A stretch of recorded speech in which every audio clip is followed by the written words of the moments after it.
اللہ تعالیٰ کا لاکھ لاکھ شکر ہے جس نے ہمیں انسان بنایا.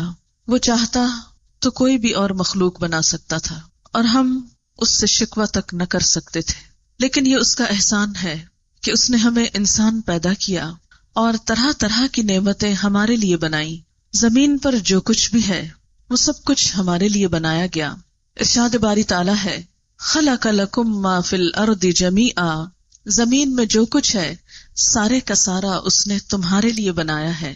کتنی نعمتیں جو ہم گن بھی نہیں سکتے. ان تعدوا نعمت اللہ لا تحصوها، اگر تم اللہ کی نعمتوں کو گننا چاہو تو گن نہیں سکتے. ان گنت نعمتیں، یہ سب کچھ انسان کے لیے. اس زمین پر ہمارے علاوہ اور بھی بہت سی مخلوق ہے. جیتی جاگتی مخلوق میں بہت سے حیوانات ہیں. اگر صرف انہی کے مقابلے میں خود کو دیکھیں تو شکر کے جذبات سے انسان کا دل اللہ کی محبت سے بھر جائے. لیکن عام طور پر ہم چونکہ غور و فکر نہیں کرتے، اپنی ہی دنیا میں محو اور مصروف ہوتے ہیں اور اپنے ہی کاموں میں لگے رہتے ہیں، اس لیے احساس بھی کم ہی ہوتا ہے.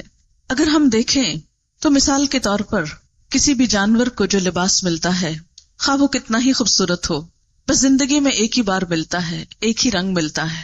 مثلاً طوطے کو آپ دیکھیں کہ اگر اس نے سبز لباس پہنا ہے اور اس کو لال چونچ ملی ہے تو ہمیشہ کے لیے ایک ہی چیز ملی ہے، وہ اس کو تبدیل نہیں کر سکتا. وہ خواہ اس رنگ سے کتنا ہی اکتائے، اس کو دن رات پیدائش سے لے کر موت تک ایک ہی رنگ کا لباس پہننا ہے.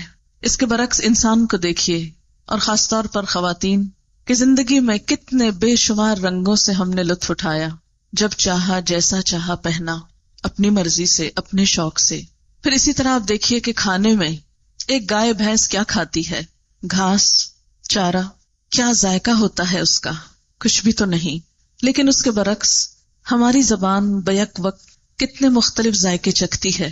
میٹھا، کھٹا، نمکین، کڑوا، پھر ٹھنڈا، گرم. کس کس چیز سے لطف نہیں اٹھاتے.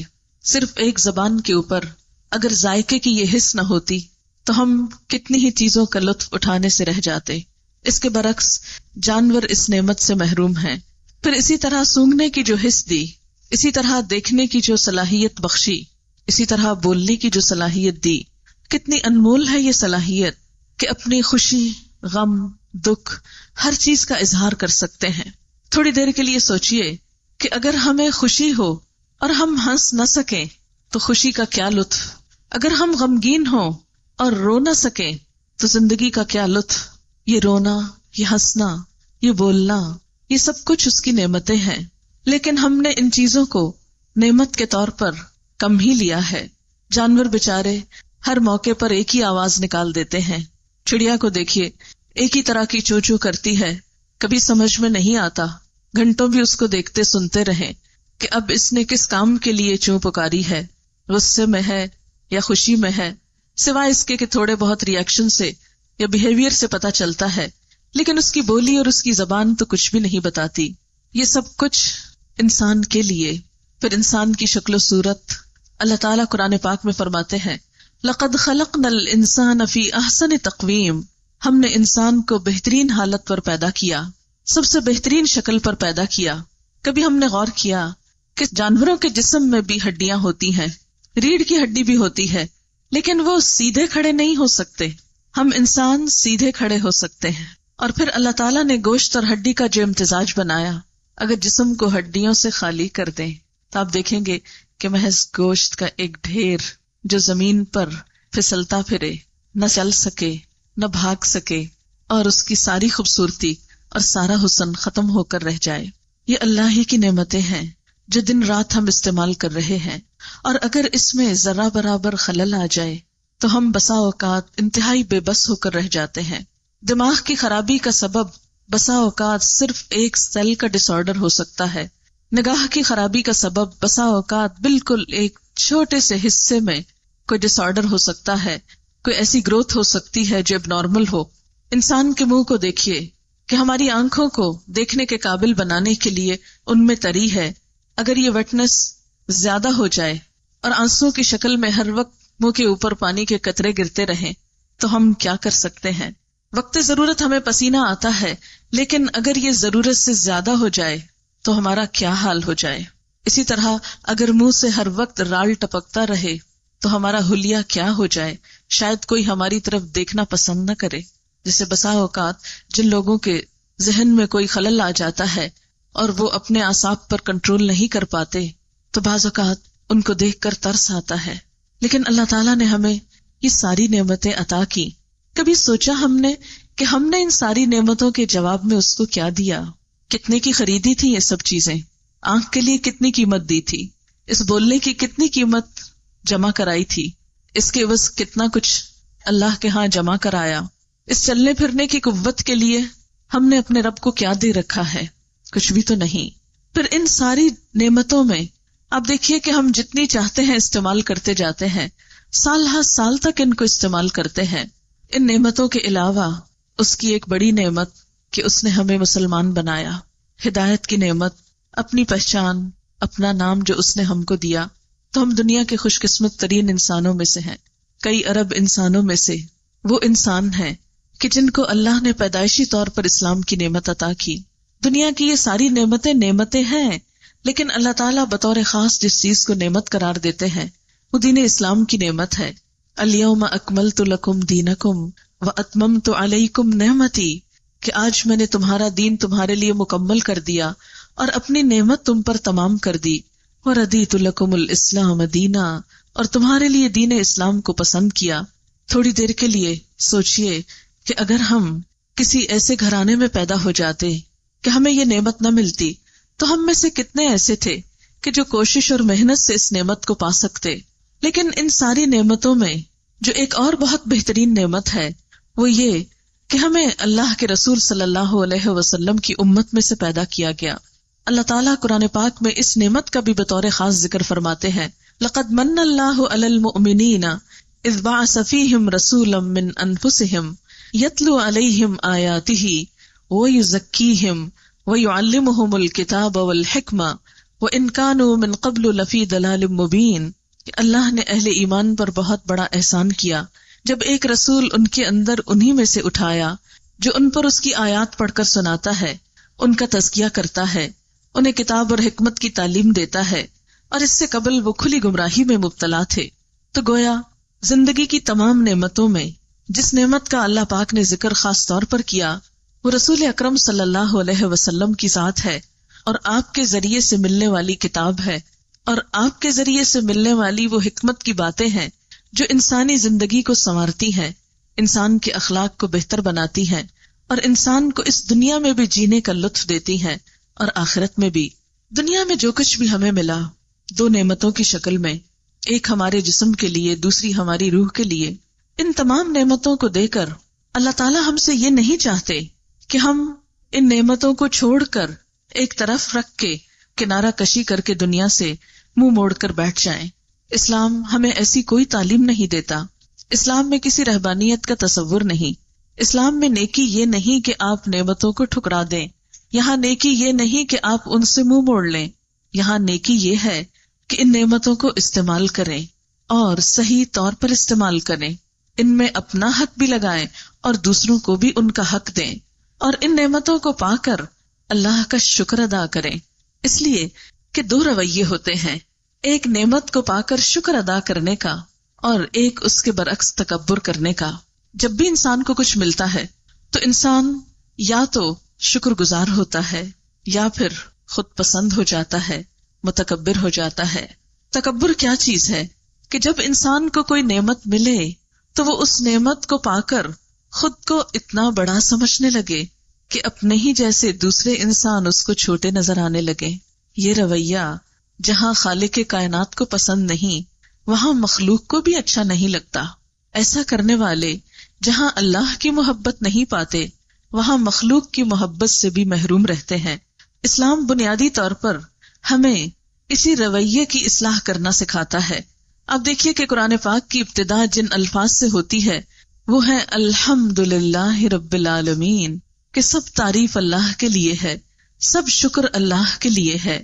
یہ شکر کا ادا کرنا، نعمتوں کو رب کی امانت سمجھنا، رب کا احسان سمجھنا اور ان کو پا کر جواباً رب ہی کے آگے جھکنا، اس کا شکر گزار ہونا، یہ دراصل درست رویہ ہے اور اس کے مقابلے میں نعمتوں کو پا کر خود کو بڑی چیز سمجھنے لگنا اور ان نعمتوں پر بخل کرنا، ان سے صرف اپنی ذات کو فائدہ دینا اور اس کی مخلوق کو محروم رکھنا، یہ ناشکری کا رویہ ہے جو انسان کو خود بھی نقصان دیتا ہے اور دنیا کے نقصان کے علاوہ آخرت میں بھی اس کے نقصان کا ذریعہ ہے۔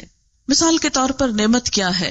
نعمتوں میں سب سے بڑی نعمت تو انسان کی صحت، انسان کی صلاحیتیں ہیں۔ ایک بندہ مومن اس نعمت کو پا کر الحمدللہ کہتا ہے کہ سب شکر اللہ کے لیے جس نے مجھے یہ عطا کیا۔ نعمتوں میں ایک بڑی نعمت مال ہے۔ اللہ کا بندہ مال کی نعمت پا کر کبھی بھی فخر اور غرور میں مبتلا نہیں ہوتا، وہ کبھی دوسروں کو حقیر نہیں سمجھتا۔ اس کے پاس جتنا بھی آتا ہے وہ ہر آنے والی نعمت پر الحمدللہ کہہ کر تکبر کی نفی کرتا ہے، وہ اسے اپنا کمال نہیں سمجھتا۔ جیسے قارون نے کہا تھا انما اوتیتہ علی علم من عندی، کہ مجھے تو یہ سب کچھ میرے علم کی بنا پر ملا ہے، مجھے یہ میری قابلیت کی وجہ سے ملا ہے، میں اسے ڈیزرو کرتا ہوں۔ نہیں، بندہ مومن اسے پا کر ہمیشہ سمجھتا ہے یہ میرے رب کا احسان ہے، ھذا من فضل ربی، یہ میرے رب کا فضل ہے اور وہ مجھ کو آزما رہا ہے کہ کیا میں شکر گزار بنتا ہوں یا ناشکری کرتا ہوں۔ قرآن پاک میں کسی نعمت کا ملنا اور کسی نعمت کا چھننا، یہ دونوں ہی دراصل ایک آزمائش ہیں۔ اللہ تعالیٰ فرماتے ہیں وَلَنَبْلُوَنَّكُمْ بِشَيْءٍ مِّنَ الْخَوْفِ وَالْجُوعِ، ہم ضرور تمہاری آزمائش کریں گے، خوف کے ساتھ، بھوک کے ساتھ، یعنی آزمائشیں بھی آئیں گی، نعمتوں کا جانا بھی آئے گا اور نعمتوں کا ملنا بھی ہوگا۔ وَنَبْلُوكُمْ بِالشَّرِّ وَالْخَيْرِ فِتْنَةً، ہم شر اور خیر دونوں ذریعے سے تمہاری آزمائش کر رہے ہیں اور ایسا کریں گے۔ اس لیے جب نعمت کے جانے پر انسان بے صبرا پن کرتا ہے، ناشکرا پن کرتا ہے، اللہ سے ناراض ہوتا ہے، جلتا ہے، کڑتا ہے، اپنے ہوش و حواس کھو دیتا ہے، تو وہ کسی کا بھی کچھ نقصان نہیں کرتا، سراسر اپنا ہی نقصان کرتا ہے۔ ہم جب اللہ تعالیٰ کے کسی فیصلے پہ راضی نہیں ہوتے، مثلاً اس نے مال دیا پھر لے لیا، اولاد دی پھر لے لی، شوہر دیا پھر لے لیا، کوئی ذہنی صلاحیت دی پھر لے لی، تو کسی بھی چیز کے جانے پر انسان جب اللہ کے فیصلے پہ راضی ہو جاتا ہے تو اسی کو تقدیر پر ایمان لانا کہتے ہیں۔ اور ایمان کی مٹھاس، ایمان کی ٹھنڈک اسی انسان کو نصیب ہوتی ہے کہ جو رب کے فیصلوں پہ راضی ہو جاتا ہے کہ یا رب تو نے دیا اور تو نے واپس لیا، میں تیرے کسی بھی فیصلے پر ناراض نہیں ہوں، میں ہر حال میں تیرا شکر گزار ہوں۔ ایسا بندہ نعمت کے جانے پر جب شکر گزار ہوتا ہے تو اللہ تعالیٰ اس امتحان میں اس کو کامیاب کر کے آئندہ کے لیے اور نعمت عطا کرتا ہے۔ ہم انسان ہیں، ہمارے اندر جذبات ہیں، ہمارے اندر دل ہے، خواہشات ہیں، سب کچھ ہے، اور خوشی اور غم کو انسان محسوس بھی کرتا ہے۔ اسلام ہم سے چاہتا یہ ہے کہ یہ دونوں چیزیں اعتدال میں ہوں۔ یہ نہیں کہتا کہ خوشی کے موقع پہ خوش نہ ہونا، ضرور خوش ہونا، لیکن خوشی میں اعتدال ہو، آپے سے باہر نہ ہو، کسی دوسرے کا حق نہ مارا جائے، کسی پہ زیادتی نہ ہو، خود نمائی نہ ہو، تکبر نہ ہو۔ مثلاً اچھا لباس پہننا، کسی نے حضور صلی اللہ علیہ وسلم سے پوچھا تھا کہ انسان چاہتا ہے کہ اس کا لباس اچھا ہو، اس کا کھانا پینا اچھا ہو، تو کیا یہ تکبر میں آتا ہے؟ تو آپ نے فرمایا کہ یہ تکبر نہیں ہے، ان اللہ جمیل یحب الجمال، اللہ تعالیٰ خوبصورت ہے، خوبصورتی کو پسند کرتا ہے۔ تکبر تو اس چیز کا نام ہے کہ انسان کو جب کوئی نعمت ملے تو وہ خود کو زیادہ اچھا سمجھے اور لوگوں کو حقیر سمجھے اور حق کا انکار کر دے، جب درست بات اس کے سامنے آئے تو اس کو مانے نہ۔ اسی طرح یہ کہ غم کے موقع پہ غم کا آنا قدرتی بات ہے، لیکن شدید سے شدید غم کے موقع پر بھی انسان کو یہی بتایا گیا کہ وہ آپے سے باہر نہ ہو، غم تو کرے۔ حضرت یعقوب علیہ السلام حضرت یوسف علیہ السلام کی جدائی میں کتنے سال روتے رہے، قرآن پاک نے اس غم کا ذکر کیا ہے، وَبِيَضَّتْ عَيْنَاهُ مِنَ الْحُزْنِ، کہ ان کی آنکھیں غم کے مارے سفید ہو گئی تھی، نہیں بینائی جاتی رہی، کیونکہ اولاد چیز ہی ایسی ہے کہ وہ محبتوں میں انسان کی برداشت سے باہر ہے، اور وہ غم کی گھونٹ پیا کرتے تھے۔ یہ قزیم کی جو کیفیت ہے کہ غم شدید تھا، لیکن اس طرح اس کا اظہار نہیں تھا کہ وہ دوسروں کو متاثر کر دے، اپنی ذمہ داریوں سے انسان کو غافل کر دے، وہ بے حس ہو کے، بے خبر انجان ہو کے پڑا رہے کہ اسے دنیا و مافیہ کی ہوش نہ رہے اور باقی نعمتوں سے بھی وہ محروم ہو جائے۔ نہیں، غم ہو، اس کے اندر ہو، محسوس کرے، لیکن اللہ سے شکوہ نہیں اور اس کے بندوں کے حقوق میں کوتاہی نہیں۔ مثلاً یہ نہیں کہ اگر بچہ فوت ہو گیا ہے، غم ہے، اور شوہر کے حق میں کمی کرے انسان، یا دوسرے انسانوں سے ملنا جلنا چھوڑ دے، یا کسی خوشی غم میں شریک نہ ہو، یہ رویہ درست نہیں. اس میں ہمیں ایک بہت مشہور مثال ملتی ہے حضرت ام سلیم کی. ان کے بارے میں آتا ہے کہ ان کا بچہ بیمار تھا، شوہر سفر پر گئے، بیمار چھوڑ کر گئے، واپس جس دن آئے تو بچہ اسی دن فوت ہوا تھا. شوہر آئے اور پوچھتے ہیں کہ بچے کا کیا حال ہے؟ کہتے ہیں پہلے سے بہت بہتر حالت میں ہے، آپ آرام کیجیے. آتے ہیں، نہاتے دھوتے ہیں، کھاتے پیتے ہیں، اور پھر جب آرام کر لیتے ہیں تو بیوی کہتی ہیں کہ اچھا مجھے یہ بتائیے کہ اگر کسی کے پاس کوئی امانت رکھے اور پھر واپس لینے آئے تو کیا کرنا چاہیے؟ شوہر کہتے ہیں خوشی سے واپس دینی چاہیے. کہا واقعی ایسا ہی ہے؟ کہا بالکل ایسا ہی ہے. کہا تمہارا بیٹا جو بیمار تھا وہ تمہارے پاس اللہ کی امانت تھا، اللہ نے اس کو واپس لے لیا، ہمیں اس پر صبر کرنا ہے، شکر کرنا ہے. آپ صلی اللہ علیہ وسلم کو جب اس واقعے کی خبر ملی تو آپ نے ان کو دعا دی، کہا کہ اللہ تعالیٰ تمہارے اس ملاپ میں برکت ڈالے. اور کہتے ہیں کہ اس کے بعد ان کو جو اولاد نصیب ہوئی اس سے آگے جو پھلے پھولے، شاید حضرت انس اس کے بعد پیدا ہوئے، اور حضرت انس سب سے آخری صحابی ہیں جو دنیا میں فوت ہوئے. اور ان کی زندگی میں وہ کہتے ہیں کہ میں نے 120 پوتے نواسے اور اپنی اولاد میں سے دیکھے. یہ ایک عورت کے صبر، ایک غم کے موقع پر ایک خوبصورت رویے کا صلہ تھا. یعنی غم ہے، دکھ ہے، لیکن ایسا غم اور دکھ نہیں کہ جس سے لوگوں کی زندگی جہنم بنا دی جائے. ہماری مشکل یہ ہے کہ جب غم آتا ہے تو ہم اس کو ایسے طریقے سے مناتے ہیں کہ ہم سارے کام چھوڑ کے بیٹھ جاتے ہیں. ہمارے ہاں کوئی مرگ ہو جائے، 40 دن سب کام چھوڑ کے بیٹھ، دفتروں سے چھٹیاں ہو رہی، کاروبار بند پڑے ہیں، بچے رل رہے ہیں، ان کے امتحان ہیں تو ہوتے رہے. ایک شخص گیا ہے، پورا کاروبار زندگی ٹھپ ہو کے رہ گیا. اور اگر ایسا نہیں کرو تو کہتے ہیں ان کو تو کوئی غم ہی نہیں. یہ درست رویہ نہیں ہے. اسلام کیا کہتا ہے؟ غم مناؤ، 3 دن مناؤ، اس کے بعد اٹھو، سب کام پہ جاؤ، روٹین میں آؤ، نارمل لائف میں آؤ. ٹھیک ہے غم ہے، دل میں رکھو، کام پہ فرق نہ پڑے. آج میں سمجھتی ہوں کہ ہماری قوم کے زوال اور ترقی نہ کرنے کی جو بنیادی وجہ ہے اس میں ہماری خوشیوں کے موقعوں کا طویل ہو جانا. شادی آتی ہے، مہینہ مہینہ سارے کام کاج متاثر ہو جاتے ہیں، گھر کا چین، آرام، روٹین، نمازیں، ساری زندگی ہر چیز ڈسٹرب ہو کے رہ جاتی ہے. غم آتا ہے، ہر چیز زندگی کی اوپر سے نیچے، نیچے سے اوپر ہو جاتی ہے. حتیٰ کہ بسا اوقات وہ بزرگ جنہیں دنیا سے اب جانا ہی، جنہوں نے کھا پی لیا، زندگی کی ساری خوشیاں، بچوں کی شادیاں، پوتے نواسے، سب کچھ دیکھ لیے، اب وہ چلیں گے، اب ان کے 40ویں ہو رہے ہیں، ان کے مرنے پہ رسمیں ہو رہی ہیں، جو زندگی بھر کی پونجی ہے وہ لٹائی جا رہی ہے، وارث جو ہے ان کو کچھ نہیں ملا، کسی کی تعلیم کے لیے خرچ کرنے کا کچھ پتا نہیں، دیکھ پہ دیکھ پک رہی ہے، میٹھا پک رہا ہے، نمکین پک رہا ہے، کارڈ بانٹے جا رہے ہیں، خدا جانے کیا ہو رہا ہے. تو ہمارے معاشرے میں جتنا خوشی کے موقع پہ اسراف اور غم کے موقع پر اس کو طول دے کر بیکاری اور بے عملی ہے، یہ ہماری زندگی میں کوئی کام کرنے کو نہیں چھوڑتی. اچھا باہر میں نے دیکھا کہ اپنے ہی لوگوں میں بعض اوقات لوگ کسی ڈیتھ کی اطلاع تک نہیں دیتے کیونکہ سب کام کرتے ہیں. بہت قریب سے میں کسی کو جانتی ہوں کہ ان کی والدہ کا انتقال ہو گیا اور انہوں نے وہاں کسی کو نہیں بتایا. بہت دن بعد کہیں اور سے پتا چلا. جب ان سے پوچھا گیا تو انہوں نے کہا کہ پھر لوگ بہت دن تک آتے رہتے اور میں جاب کرتی ہوں، مجھے چھٹی نہیں مل سکتی تھی، میں نے بتایا ہی نہیں کسی کو. یہ ایک اور ایکسٹریم رویہ. اگر ہمارا معاشرہ سلجھا سنبھلا ہوتا تو ایٹ لیسٹ ہم تعزیت بھی کریں، کسی کا غم بھی بانٹے، کسی کے لیے دعا بھی کریں، کسی کے ساتھ شریک بھی ہو. تو اس فکر سے اور اس خوف سے کہ دوسرے میرا وقت ضائع کریں گے، ایسا کیوں ہوتا ہے؟ ہمیں انہی 2 چیزوں سے روکا جا رہا ہے. شکر اور صبر زندگی کے 2 ستون ہیں.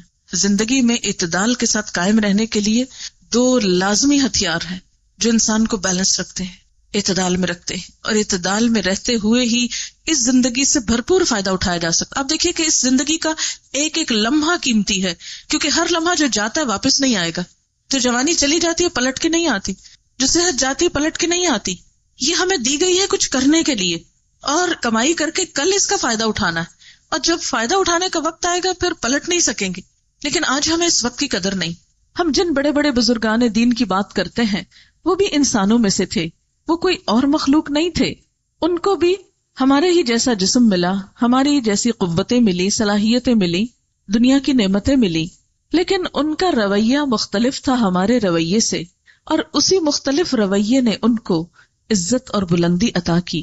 عبد القادر جیلانی کا ایک مشہور واقعہ آپ نے سن رکھا ہوگا. بہت اللہ والے تھے، بہت عبادت گزار، بہت نیک اور بہت اس کے بندوں کا خیال رکھنے والے، اللہ تعالیٰ نے انہیں دنیا کی بے شمار نعمتوں سے نواز رکھا تھا. تاجر تھے، ان کے بڑے بڑے بحری جہاز تجارت کا سامان لے کر ایک ملک سے دوسرے ملک جاتے. تجارت کے ساتھ ساتھ وہ لوگوں کی اصلاح اور تبلیغ کا کام بھی کرتے. ان کی مجلسیں ہوتی، محفلیں ہوتی، لوگ آتے، فیض یاب ہوتے. ایک روز اپنی مجلس میں بیٹھے ہوئے تھے کہ خادم نے آ کر اطلاع دی کہ آپ کا فلاں جہاز جو اتنا سامان لے کر جا رہا تھا، اطلاع ملی ہے کہ وہ ڈوب چکا ہے. انہوں نے اس خبر کے سننے پر نہ اپنی مجلس کو ختم کیا اور نہ ہی کوئی آنسو بہائے اور نہ ہی کوئی واویلا کیا، بس صرف اتنا کہا الحمدللہ، اور اس کے بعد اپنی گفتگو شروع کر دی جو پہلے سے کر رہے تھے. جہاں سے روکا تھا وہیں سے آگے چل پڑے.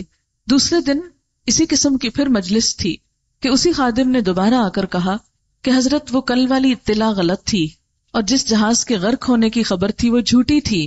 وہ جہاز صحیح سلامت اپنے منزل تک پہنچ گیا ہے.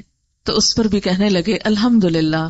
وہ کل کے الحمدللہ اور آج کے الحمدللہ میں کوئی بڑا فرق نہیں تھا، اس لیے کہ جو کچھ اس نے دیا اسی کا ہے اور وہ جب چاہے واپس لے سکتا ہے. اب دیکھیے کہ ہمارے پاس جو کچھ بھی ہے حقیقت میں وہ اللہ کا ہے، ہمارا تو کچھ بھی نہیں. نہ ہم اپنی آنکھوں کے بنانے والے، نہ ان انگلیوں کے کٹ نکالنے والے، نہ ان کے آگے ناخن لگانے والے، نہ ان کا رنگ اور نہ ان کے اندر لچک ڈالنے والے. یہ سب کچھ تو اس نے دیا. اگر وہ اس میں سے کچھ بھی لے لیتا ہے تو ناراضگی کا تو کوئی موقع ہی نہیں. جو شخص غم اور خوشی کے موقع پر شکر گزار ہونا سیکھ لے وہی دراصل مومن ہے.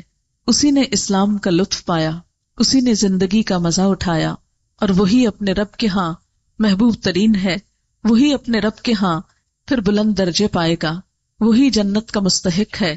اس لیے کہ جنت پرامن، شکر گزار، رب کی رضا پہ راضی رہنے والے اور رب کی مخلوق سے پیار کرنے والوں کے لیے ہے. اس لیے کہ وہ جگہ ہے کہ جہاں پر نہ کوئی لغو باتیں ہوں گی، نہ جھوٹ اور فریب ہوگا، نہ دھوکا ہوگا، اور نہ ہی ایسی کچھ اور چیزیں کہ جو انسانوں کی زندگی کو جہنم بنا دیتی ہیں. اور پھر آپ دیکھیے کہ جتنا جتنا انسان شکر گزار ہوتا ہے اتنی ہی اس میں عاجزی آتی ہے.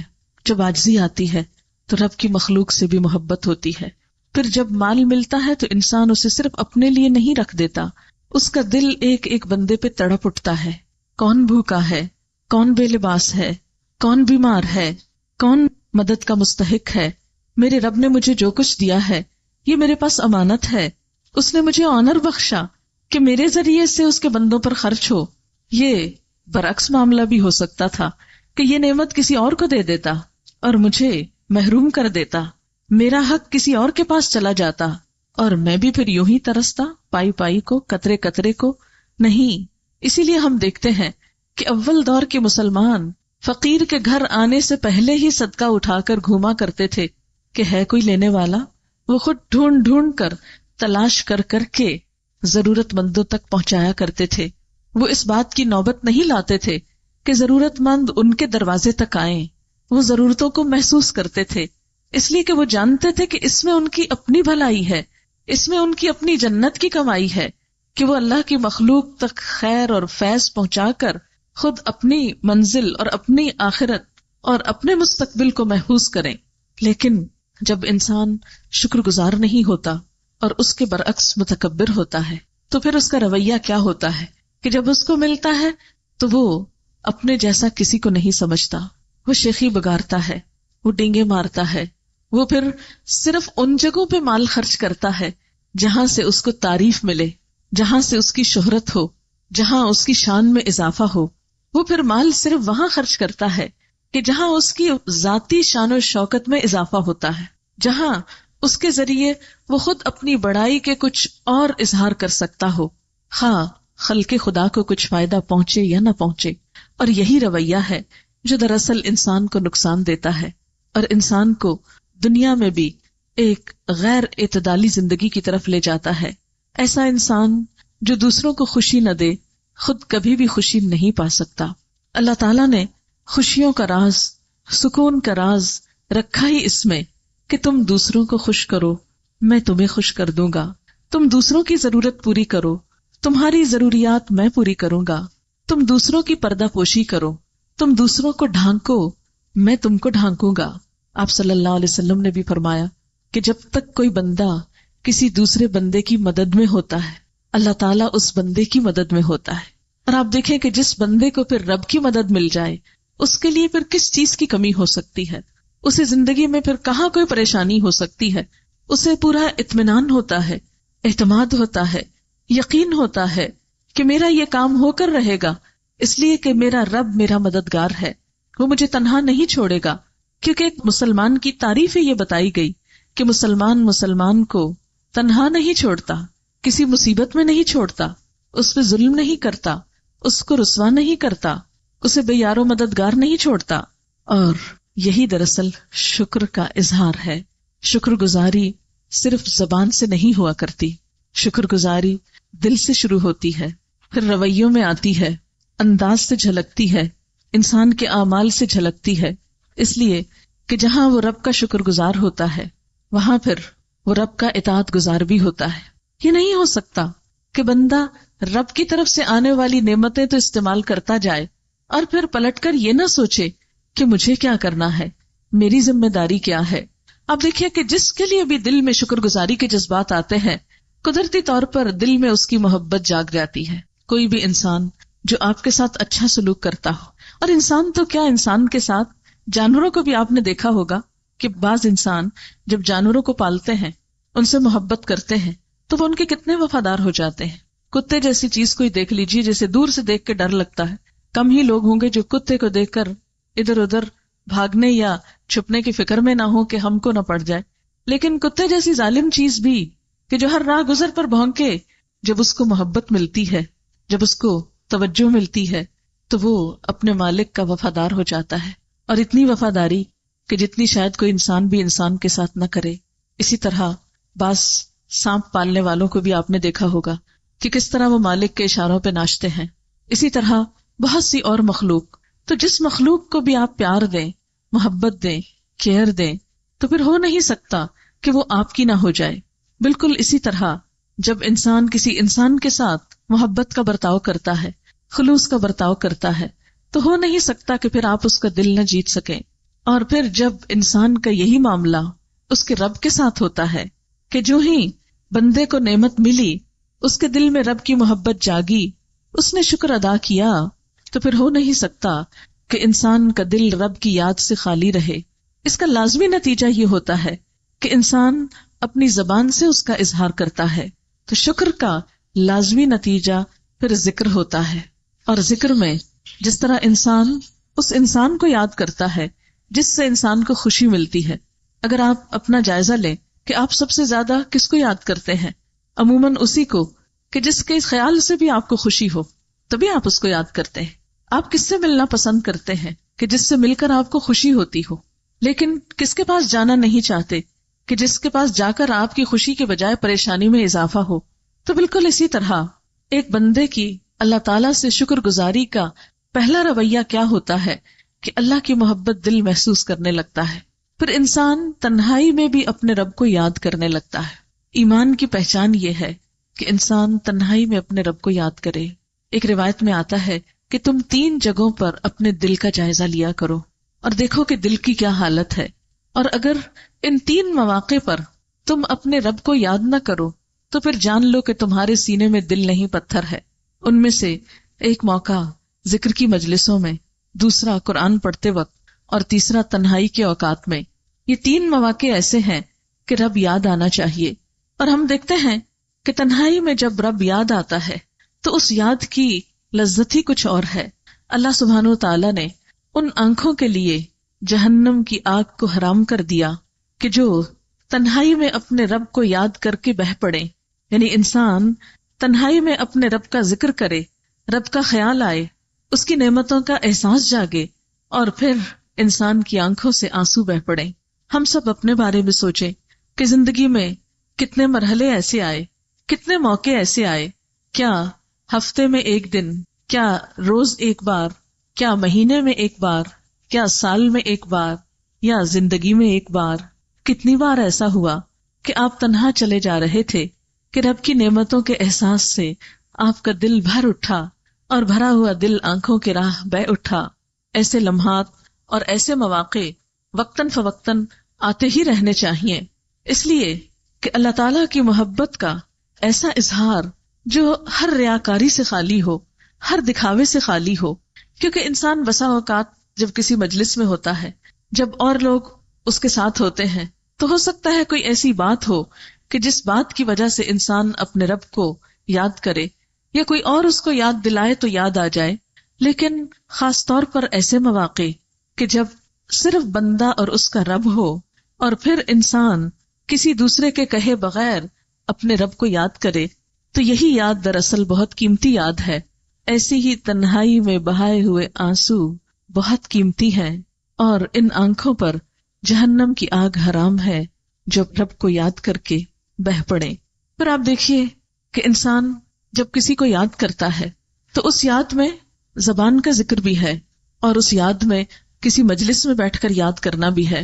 آپ دیکھیں گے کہ عموماً جب آپ لوگوں کے بیچ میں ہوتے ہیں، گفتگو کرتے ہیں، تو اپنے پسندیدہ ٹاپک پر ہی گفتگو کرتے ہیں. انسانوں کا ذکر ہو تو اسی انسان کو یاد کرتے ہیں، اسی کا ذکر کرتے ہیں جو آپ کو پسند ہو.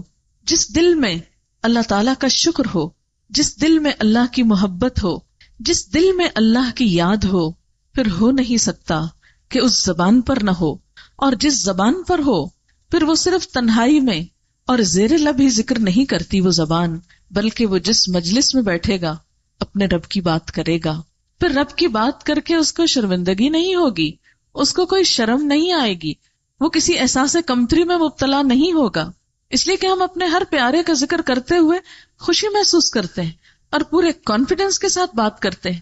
ہمیں کبھی بھی خیال نہیں آیا کہ لوگ کیا کہیں گے، کس کی بات ہو رہی ہے اور بار بار اسی کی کیوں ہو رہی ہے. لیکن جب ہم اللہ تعالیٰ کی بات کرنے لگتے ہیں تو ہم کیوں شرما جاتے ہیں، ہم کیوں ڈر جاتے ہیں کہ لوگ ہم کو فنیٹک کہیں گے، لوگ ہم کو دیوانہ کہیں گے.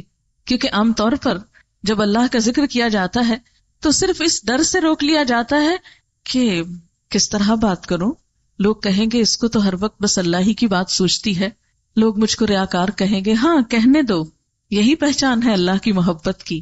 آپ دیکھیے کہ دنیا میں جتنے بھی محبت کرنے والے ہوتے ہیں، محبت کی بے شمار کہانیاں دنیا میں مشہور ہوئیں، بہت سی لوگ کہانیاں، کچھ حقیقی کچھ فرضی. تو اس میں آپ دیکھیں کہ جنہوں نے بھی محبت کی، پھر انہیں کسی سے جھجک نہیں آئی، پھر وہ کسی سے شرمائے نہیں، پھر انہیں کسی قسم کا خوف لاحق نہیں ہوا. انہوں نے اس محبت میں ہر قسم کی قربانی دی، کیونکہ کسی جھوٹی محبت میں انسان قربانی نہیں کر سکتا. ماں کی محبت ایک سچی محبت ہوتی ہے. آپ دیکھیے کہ اپنے بچے کے ساتھ اس کا کیا رویہ ہوتا ہے. وہ بچے کی محبت میں ہر قربانی دیتی ہے، ہر طرح سے، راتوں کی نیند بھی قربان کرتی ہے. ہم اللہ کی محبت میں رات کو کتنی دفعہ اٹھتے ہیں، ہم اس کی محبت میں کتنی نیند چھوڑ سکتے ہیں. ماں کھانے کو بیٹھتی ہے کہ بچہ رو پڑتا ہے، آپ نے دیکھا ہوگا ماں کھانا چھوڑ دیتی ہے اور بچے کو اٹھا لیتی ہے. کیوں؟ اس لیے کہ محبت ہے. ہماری زندگی میں کتنے مواقع ایسے آئے کہ جب ہمیں بھوک لگی ہو اور ادھر سے اللہ کی پکار آ جائے تو ہم تھوڑی دیر کے لیے بھوک قربان کر سکیں. حالانکہ اللہ تعالیٰ نے ہمارے لیے تو سہولت رکھی کہ اگر آذان ہو جائے، نماز کا وقت آ جائے اور ادھر بھوک لگی ہو تو پہلے کھانا کھا لو. یہ نہیں کہا کہ نہیں، میں تمہاری محبت کو آزماؤں گا کہ اب تم کھانا کھاتے ہو یا نماز کے لیے آتے ہو. اتنا نہیں آزمایا اس نے ہمیں. لیکن ہمارا امتحان یہی ہے کہ جب ہم کھانا کھانے بیٹھیں تو پھر بیٹھے نہ رہ جائیں، پھر کھانا کھا کر اس کی نعمت لے کر اس کا شکر بھی ادا کریں. تو گویا ذکر کی دو قسمیں، ایک ذکر تسبیحات کی شکل میں، مثلا سبحان اللہ و بحمدہ سبحان اللہ العظیم، فرشتوں کی تسبیح جس سے زمین و آسمان گونج اٹھتے ہیں جب ان کی تسبیح ہوتی ہے. انسان کے لیے بھی پسندیدہ ترین کلمات جو زبان پہ بہت ہلکے ہیں، اٹھتے بیٹھتے چلتے پھرتے سوتے جاگتے جب تک ہوش و حواس ہیں انسان اللہ کا ذکر کرتا رہے. کیونکہ قرآن پاک میں مومن مردوں اور عورتوں کی جو صفات بیان کی گئی ہیں اس میں کیا ہے، وَالذَّاكِرِينَ اللَّهَ كَثِيرًا وَالذَّاكِرَاتِ، کثرت سے اللہ کا ذکر کرنے والے مرد اور عورتیں.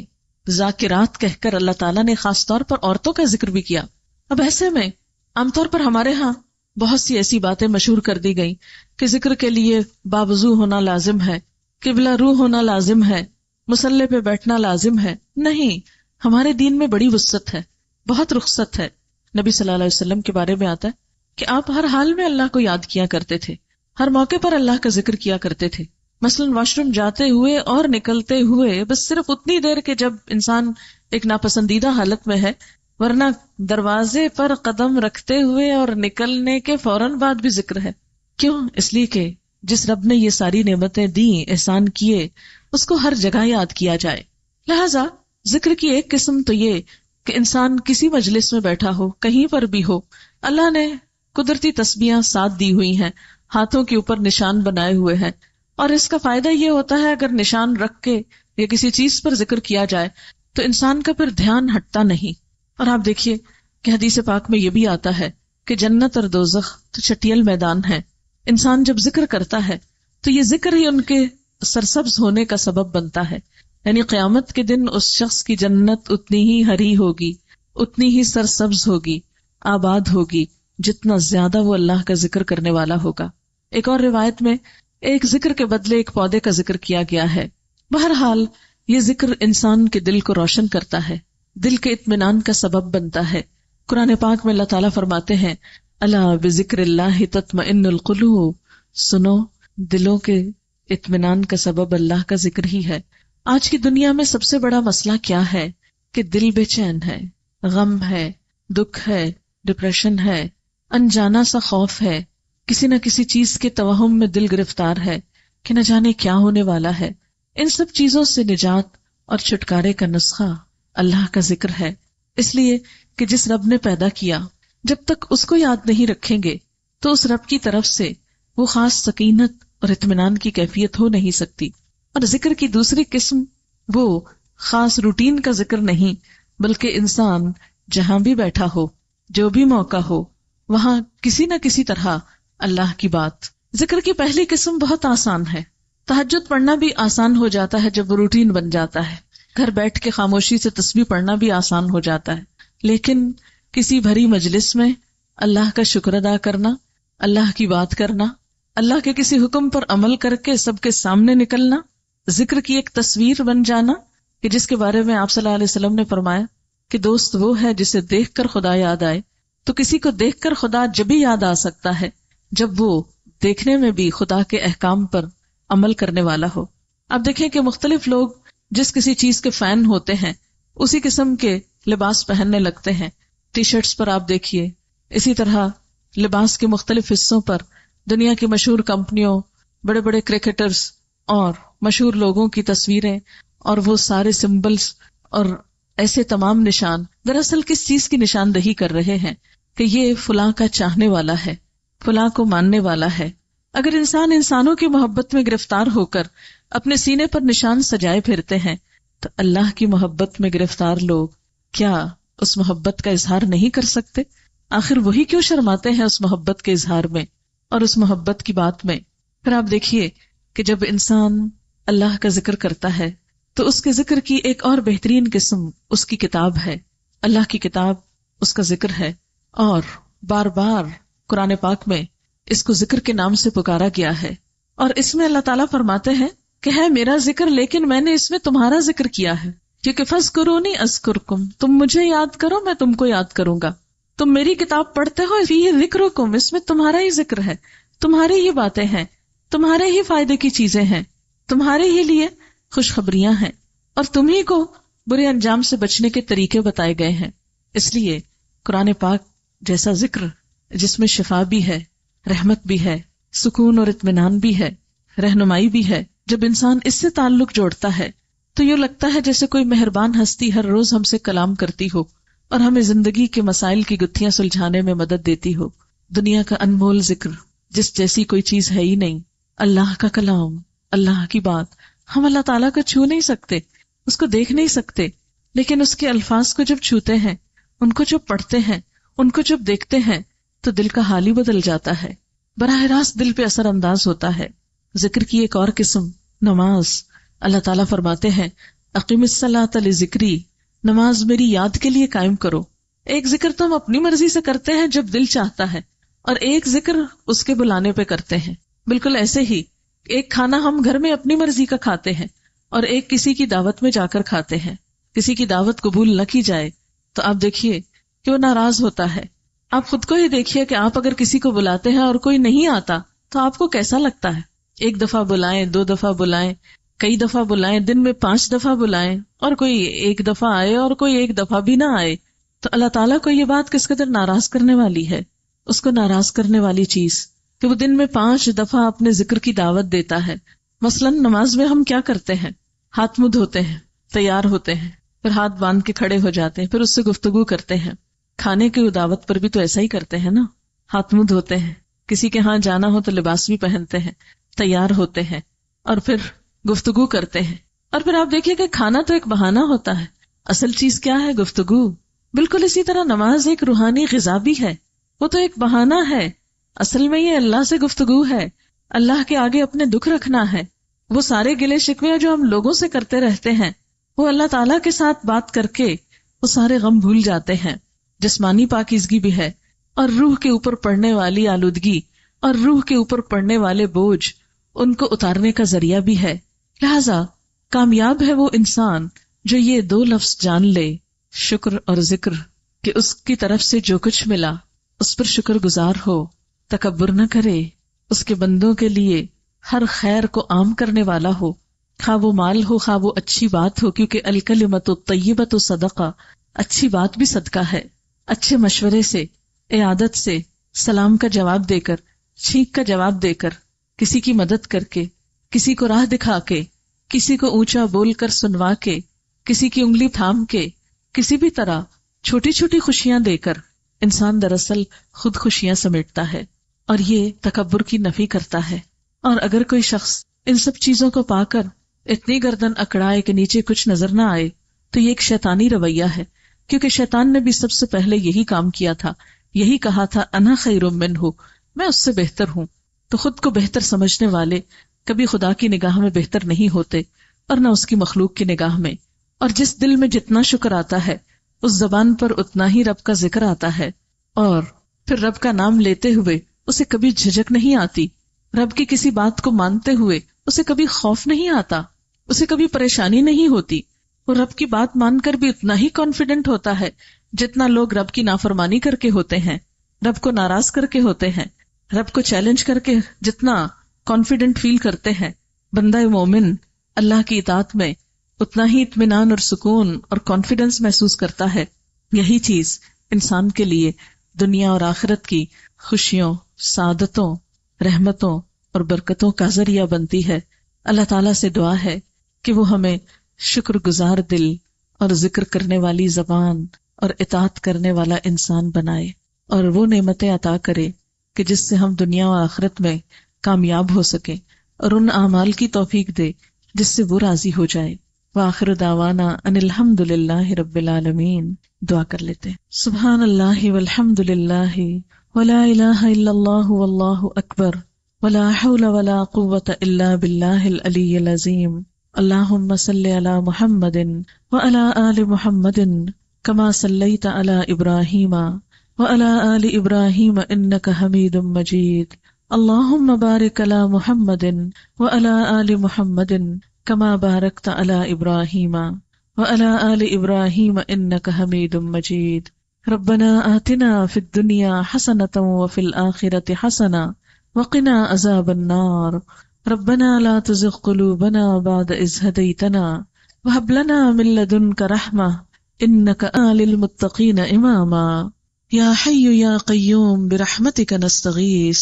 اللہم انا نعوذ بک من زوال نعمتک وتحول عافیتک وفجاءۃ نقمتک وجمیع سخطک. اللہم طہر قلوبنا من النفاق وأعمالنا من الرياء وألسنتنا من الكذب وأعيننا من الخيانة فإنك تعلم خائنة الأعين وما تخفي الصدور. لا حول ولا قوة إلا بالله. لا إله إلا أنت سبحانك إني كنت من الظالمين. اللهم إنا نسألك العافية في الدنيا والآخرة. اللهم إنا نسألك العفو والعافية في ديننا ودنيانا وأهلنا ومالنا. اللهم استر عوراتنا وآمن روعاتنا. اللهم احفظنا من بين أيدينا ومن خلفنا وعن أيماننا وعن شمائلنا ونعوذ بعظمتك أن نغتال من تحتنا. یا اللہ پاک، جو بات بھی ہم نے کی ہے اپنی رحمت سے اسے قبول فرما، جو بات تجھے پسند آئی ہو ہمیں اس پہ عمل کی توفیق دے، اور اگر کوئی بات آپ کی پسند کے خلاف ہوئی ہو تو ہم سب سے درگزر فرما، ہمیں اس سے دور کر دے، اور ہمیں ان چیزوں کی توفیق دے جن سے تو راضی ہو جائے۔ اللہم وفقنا لما تحب و ترضا، اللہ تو ہمیں ان چیزوں کی توفیق دے جو تجھ کو پسند آ جائیں اور جن سے تو راضی ہو جائے۔ یا اللہ تو ہم سب کو اپنی محبت عطا فرما، اپنا قرب نصیب فرما، ہمارے دل کو شکر گزار بنا دے، ہماری زبان کو ذکر کرنے والا بنا دے۔ یا رب العالمین، جنہوں نے اس مجلس کا اہتمام کیا ہے انہیں اس کی بہترین جزا عطا فرما، اس مجلس کو ان کے لیے صدقہ جاریہ بنا، جتنے لوگ حاضر ہوئے ہیں ان کا آنا قبول فرما، انہیں اس کی بہترین جزا عطا فرما۔ یا رب العالمین، تمام بیماروں کو صحت کاملہ عطا فرما، سب دکھی لوگوں کے دکھ دور فرما۔ یا اللہ، ہمیں اپنی رحمتوں سے ڈھانپ لے، ہمارے گناہوں سے درگزر فرما، تو ہم پر رحمت کی بارش برسا۔ یا اللہ، تمام انسانوں کو، حیوانوں کو، پرندوں کو سیراب کر دے۔ یا اللہ، ہر چیز تیرے اختیار میں ہے، یا اللہ ہر چیز کا مالک تو ہے، تو ہم سب گناہ گاروں پر اپنی رحمت نازل فرما۔ یا رب العالمین، تو ہمیں آنے والے وقت کی تکلیف سے محفوظ رکھنا۔ یا اللہ، تو ہمارے گناہوں کا نہ دیکھ، اپنی رحمت کو دیکھ۔ یا اللہ، تو ہم پر اپنی رحمت کی بارش برسا۔ یا اللہ، تو ہماری فریادوں کو سن لے۔ یا اللہ، تو ہماری دنیا اور آخرت کی مشکلات کو آسان کر دے۔ یا اللہ، سب آنے والوں کو دنیا اور آخرت کی خوشیاں نصیب فرما، ہم سب کے بچوں کو دنیا اور آخرت کی کامیابی عطا فرما۔ یا رب العالمین، تمام دکھی لوگوں کے دکھ دور فرما۔ یا اللہ، تو ہماری اس کوشش کو قبول فرما۔ ربنا تقبل منا انک انت السمیع العلیم وتب علینا انک انت التواب الرحیم، وصلی اللہ تعالی علی خیر خلقہ محمد وعلی آلہ واصحابہ واہل بیتہ اجمعین برحمتک یا ارحم الراحمین۔ اللہ تعالیٰ کا لاکھ لاکھ شکر ہے جس نے ہمیں انسان بنایا۔ وہ چاہتا تو کوئی بھی اور مخلوق بنا سکتا تھا اور ہم اس سے شکوہ تک نہ کر سکتے تھے، لیکن یہ اس کا احسان ہے کہ اس نے ہمیں انسان پیدا کیا اور طرح طرح کی نعمتیں ہمارے لیے بنائیں۔ زمین پر جو کچھ بھی ہے وہ سب کچھ ہمارے لیے بنایا گیا۔ ارشاد باری تعالیٰ ہے، خلق لکم ما فی الارض جمیعا، زمین میں جو کچھ ہے سارے کا سارا اس نے تمہارے لیے بنایا ہے۔ کتنی نعمتیں جو ہم گن بھی نہیں سکتے۔ ان تعدوا نعمت اللہ لا تحصوها، اگر تم اللہ کی نعمتوں کو گننا چاہو تو گن نہیں سکتے۔ ان گنت نعمتیں، یہ سب کچھ انسان کے لیے۔ اس زمین پر ہمارے علاوہ اور بھی بہت سی مخلوق ہے، جیتی جاگتی مخلوق میں بہت سے حیوانات ہیں۔ اگر صرف انہی کے مقابلے میں خود کو دیکھیں تو شکر کے جذبات سے انسان کا دل اللہ کی محبت سے بھر جائے، لیکن عام طور پر ہم چونکہ غور و فکر نہیں کرتے، اپنی ہی دنیا میں محو اور مصروف ہوتے ہیں اور اپنے ہی کاموں میں لگے رہتے ہیں، اس لیے احساس بھی کم ہی ہوتا ہے۔ اگر ہم دیکھیں تو مثال کے طور پر کسی بھی جانور کو جو لباس ملتا ہے، خواہ وہ کتنا ہی خوبصورت ہو، بس زندگی میں ایک ہی بار ملتا ہے، ایک ہی رنگ ملتا ہے۔ مثلاً طوطے کو آپ دیکھیں کہ اگر اس نے سبز لباس پہنا ہے اور اس کو لال چونچ ملی ہے تو ہمیشہ کے لیے ایک ہی چیز ملی ہے، وہ اس کو تبدیل نہیں کر سکتا۔ وہ خواہ اس رنگ سے کتنا ہی اکتائے، اس کو دن رات، پیدائش سے لے کر موت تک ایک ہی رنگ کا لباس پہننا ہے۔ اس کے برعکس انسان کو دیکھیے، اور خاص طور پر خواتین، کہ زندگی میں کتنے بے شمار رنگوں سے ہم نے لطف اٹھایا، جب چاہا جیسا چاہا پہنا، اپنی مرضی سے، اپنے شوق سے۔ پھر اسی طرح آپ دیکھیے کہ کھانے میں ایک گائے بھینس کیا کھاتی ہے؟ گھاس، چارہ، کیا ذائقہ ہوتا ہے اس کا؟ کچھ بھی تو نہیں۔ لیکن اس کے برعکس ہماری زبان بیک وقت کتنے مختلف ذائقے چکھتی ہے، میٹھا، کھٹا، نمکین، کڑوا، پھر ٹھنڈا، گرم، کس کس چیز سے لطف نہیں اٹھاتے۔ صرف ایک زبان کے اوپر اگر ذائقے کی یہ حس نہ ہوتی تو ہم کتنی ہی چیزوں کا لطف اٹھانے سے رہ جاتے۔ اس کے برعکس جانور اس نعمت سے محروم ہیں۔ پھر اسی طرح سونگھنے کی جو حس دی، اسی طرح دیکھنے کی جو صلاحیت بخشی، اسی طرح بولنے کی جو صلاحیت دی، کتنی انمول ہے یہ صلاحیت کہ اپنی خوشی، غم، دکھ، ہر چیز کا اظہار کر سکتے ہیں۔ تھوڑی دیر کے لیے سوچئے کہ اگر ہمیں خوشی ہو اور ہم ہنس نہ سکیں تو خوشی کا کیا لطف، اگر ہم غمگین ہوں اور رو نہ سکیں تو زندگی کا کیا لطف۔ یہ رونا، یہ ہنسنا، یہ بولنا، یہ سب کچھ اس کی نعمتیں ہیں، لیکن ہم نے ان چیزوں کو نعمت کے طور پر کم ہی لیا ہے۔ جانور بیچارے ہر موقع پر ایک ہی آواز نکال دیتے ہیں۔ چڑیا کو دیکھیے، ایک ہی طرح کی چو چو کرتی ہے، کبھی سمجھ میں نہیں آتا، گھنٹوں بھی اس کو دیکھتے سنتے رہیں کہ اب اس نے کس کام کے لیے چوں پکاری ہے، غصے میں ہے یا خوشی میں ہے، سوائے اس کے کہ تھوڑے بہت ری ایکشن سے یا بیہیویئر سے پتا چلتا ہے، لیکن اس کی بولی اور اس کی زبان تو کچھ بھی نہیں بتاتی۔ یہ سب کچھ انسان کے لیے۔ پھر انسان کی شکل و صورت اللہ تعالیٰ قرآن پاک میں فرماتے ہیں، لَقَدْ خَلَقْنَا الْإِنسَانَ فِي أَحْسَنِ تَقْوِيمٍ، ہم نے انسان کو بہترین حالت پر پیدا کیا، سب سے بہترین شکل پر پیدا کیا۔ کبھی ہم نے غور کیا کہ جانوروں کے جسم میں بھی ہڈیاں ہوتی ہیں، ریڑھ کی ہڈی بھی ہوتی ہے، لیکن وہ سیدھے کھڑے نہیں ہو سکتے۔ ہم انسان سیدھے کھڑے ہو سکتے ہیں۔ اور پھر اللہ تعالیٰ نے گوشت اور ہڈی کا جو امتزاج بنایا، اگر جسم کو ہڈیوں سے خالی کر دیں تو آپ دیکھیں گے کہ محض گوشت کا ایک ڈھیر جو زمین پر پھسلتا پھرے، نہ چل سکے نہ بھاگ سکے، اور اس کی ساری خوبصورتی اور سارا حسن ختم ہو کر رہ جائے۔ یہ اللہ ہی کی نعمتیں ہیں جو دن رات ہم استعمال کر رہے ہیں، اور اگر اس میں ذرہ برابر خلل آ جائے تو ہم بسا اوقات انتہائی بے بس ہو کر رہ جاتے ہیں۔